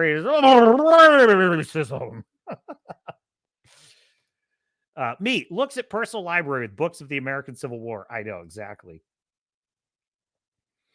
It's amazing how wokies totally misunderstand the very historical events they often cite to support their causes. Like, to them, it's like, oh, punch a Yahtzee. It's like, but you don't even understand that many of your behaviors align perfectly with the desires and the methods of the National Socialist Party. It's like, And then it's like the Civil War to them, it's so reductive. They just think it's about slavery. And it's like it was about a lot more than that, but they can't. They're just they have a very low resolution view, and they are actively working to dismantle and lie about all of history, especially in their entertainment. I mentioned this last week. Doctor Who race swapped Isaac Newton, and they basically said, well, it doesn't matter. We're imagining history as we wish it was. What's bizarre about that is that it used to be the left wing that was the most anti lying about history. At least they claim to be. They were the most like serious about this. Like they came up with the term whitewashing history. So here they are changing history and lying about it. And what I think is so insidious about this is they're basically saying that accurate representations of history do not matter, and they are not interested in seeing an accurate picture of history. I can't even. So in other words, their project, the woke project, is to literally misrepresent history in narrative storytelling. And when I think about that, I think, well, that can only be a malevolent undertaking. Like, that's malevolence to me. That is something, there is something seriously wrong with people that think that way. There is something seriously fucked in their mental thought processes. And they're up to something that is not good. If they are literally thinking that portraying history as it would have really been and really looked is the opposite of their goal. So and by the way, if you're going to misrepresent and lie about history, why should we trust you ever when you tell us about the history of racism? Why should we ever trust you? Why should we believe a single thing you say? Also, even if what you say is to be believed, why should we care? Let's just imagine the history where Rosa Parks was at the front of the bus and never had to raise a fuss. Why don't we just do that? Why do we ever need to have a story about Rosa Parks on the bus standing up for herself? We don't need that anymore, do we? We can just imagine history how it's meant to be. This is evil. This is an evil way of thinking about things. But the funny thing is, they never want to actually take those ideas to their logical conclusion. They don't have principles, the cancel pigs. They don't actually live by any principles, because the minute that an idea they put forward becomes inconvenient, they immediately contradict it, and they don't care. They're like, well, yes, yeah, okay, yeah, I get it. It doesn't work in that case, but who cares? Okay. Well, you guys, we're not going with your plan, okay? I gotta fix my cord here. All right. Redoubt Production says, I know, 19th century, 21st century, very different eras, but the rejection of lessons from the past sets us up to repeat them. Exactly. Wrangler says, I gotta get going. Thank you, Captain, for another voyage. Well, you're too kind, Wrangler. This has been a bit of a shit show, but thank you for being here. Captain, salute to you, Wrangler, Redoubt, Tom, Fu Man Blue, Star Fury, if you're out there somewhere, every Old Man Nixon, Melodic Method, everyone in the chat. Thank you so much. I must beg your indulgence. I promise you the next Captain's Cast will be better. This is not up to my normal standards of the service. So next voyage will be up to specifications, and it will be our Christmas Eve voyage. So I'll figure something out. We got to do something special. And listen, if you can't make it, I understand. It is Christmas Eve. I thought about like doing a Saturday, like Christmas Eve, but I'm like, if it were Christmas Day, I probably wouldn't do it, because it's like, I don't want to like compete for people's attention with their family, But Christmas Eve, New Year's Eve, I'll hang out. If someone's like, hey, I need something to do, I'll be here. Thanks, Redoubt Productions. I appreciate it. You guys are great. If I'd been watching the damn chat, I would have seen I was muted. So stupid. What else? Did I miss anything in the Rumble chat? Redoubt says, this is how channels build their lore. The creator does not produce the lore shapes the creator. I agree with you. I think it's a magnificent, by the way, this is something that like woke storytellers, I think, miss. This is one of the reasons why propaganda storytelling, I think, is so poorly received. The minute that you sense that in a way, it's the storytelling equivalent of being a control freak. Now, obviously, if you're the creator or something, you are kind of a control freak because you've got to control the plot and everything. But honestly, you're never, if you're doing storytelling right, in my view, you are never fully in control of your characters. You just never are. In my view, I never feel 100% control, or I never feel 100% in control of my characters, because sometimes that's how you get written into a corner, because sometimes you'll set up a situation and you'll suddenly realize this character would never do this, or in this situation, the character would definitely do this, and the whole plot would fall apart, because if they do that, that's the end of the story, right? So you wind up having to you wind up having to figure out how the character can arrive in this scenario in the right way so that the plot will work. That means your characters are driving the story, and that's what you want. And really, content creation is no different. Like, there's it's organic. Jerry Bruckheimer has that great quote, which I'm very fond of: "The audience is always the genius in the room."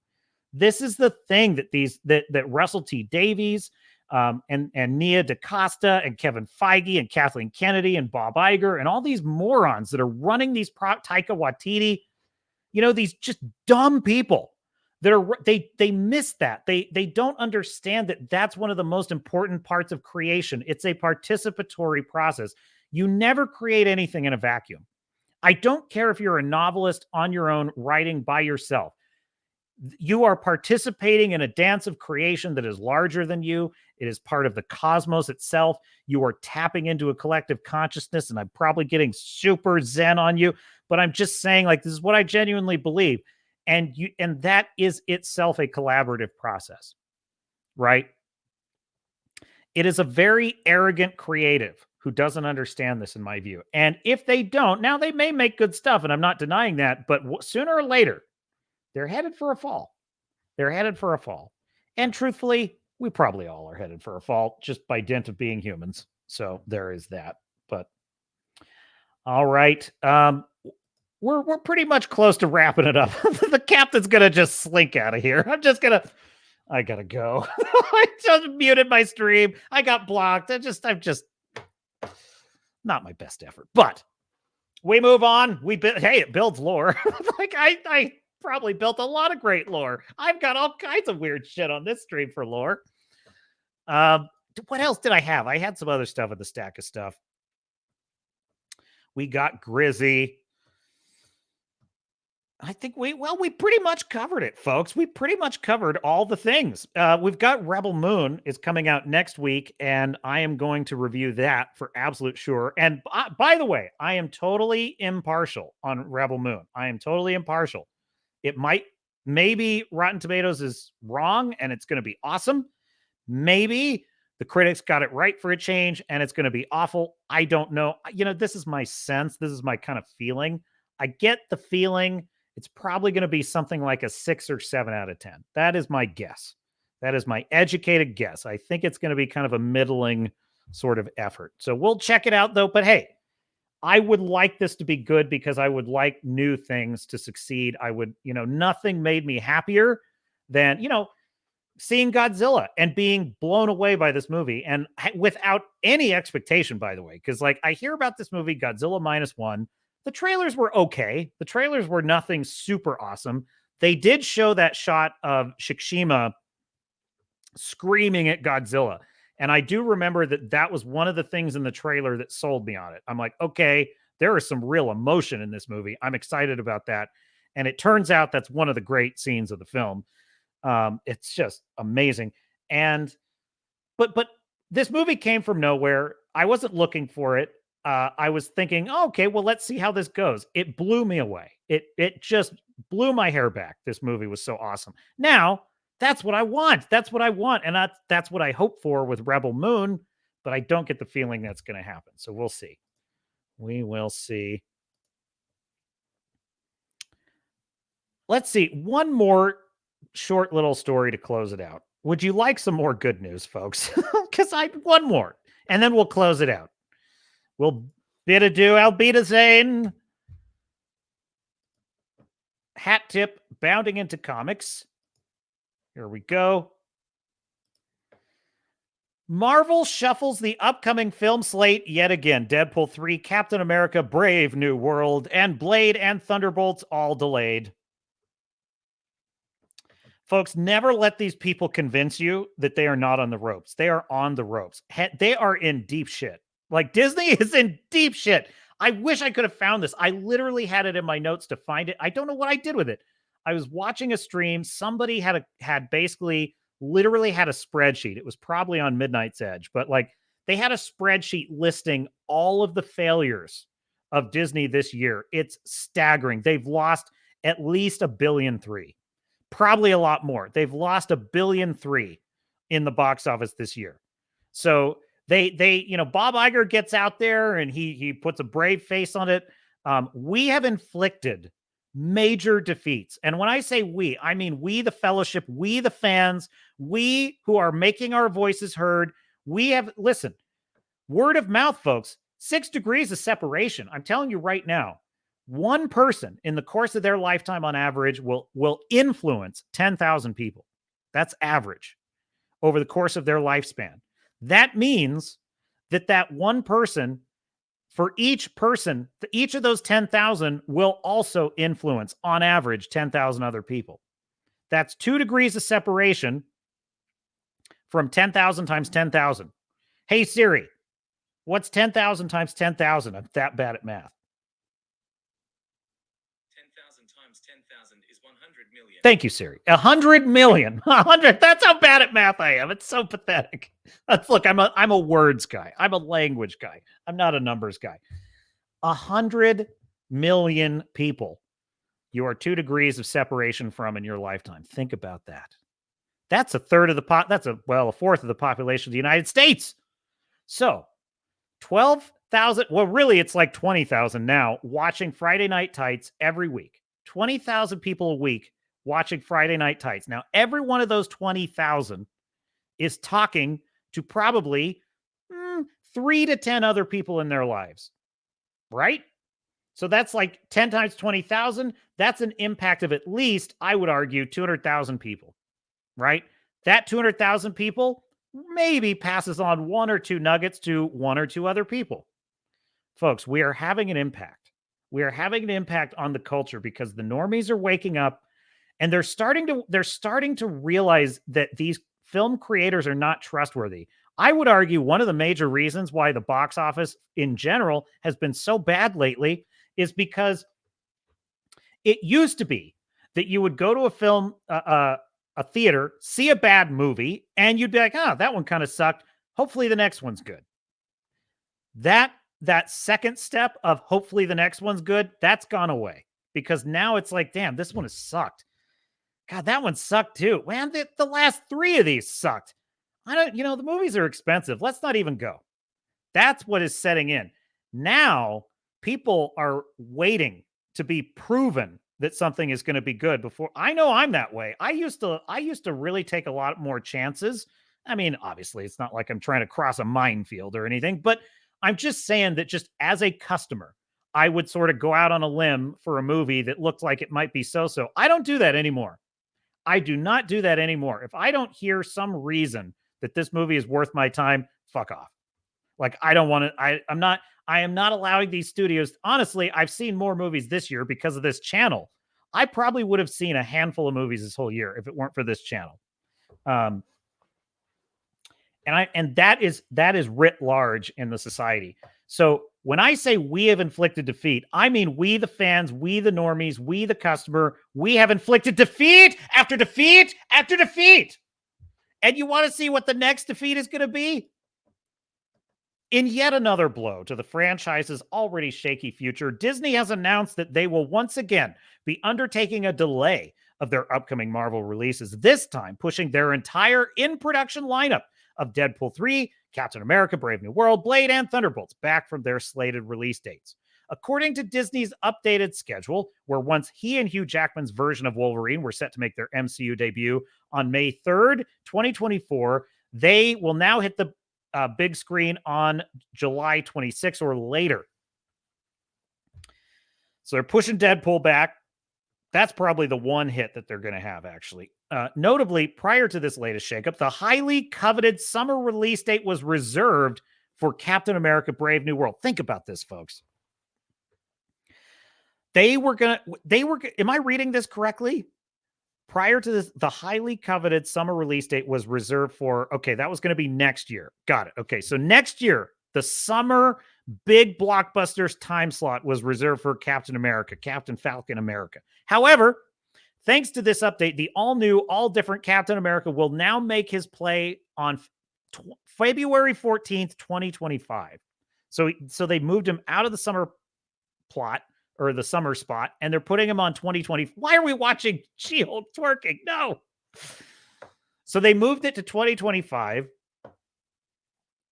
And also, I don't know if this article covers it, but they are reshooting basically this whole film, because that's it. They're basically doing 6 months of reshooting for Captain Falcon America. Seeing if they have it in this article. But in any case,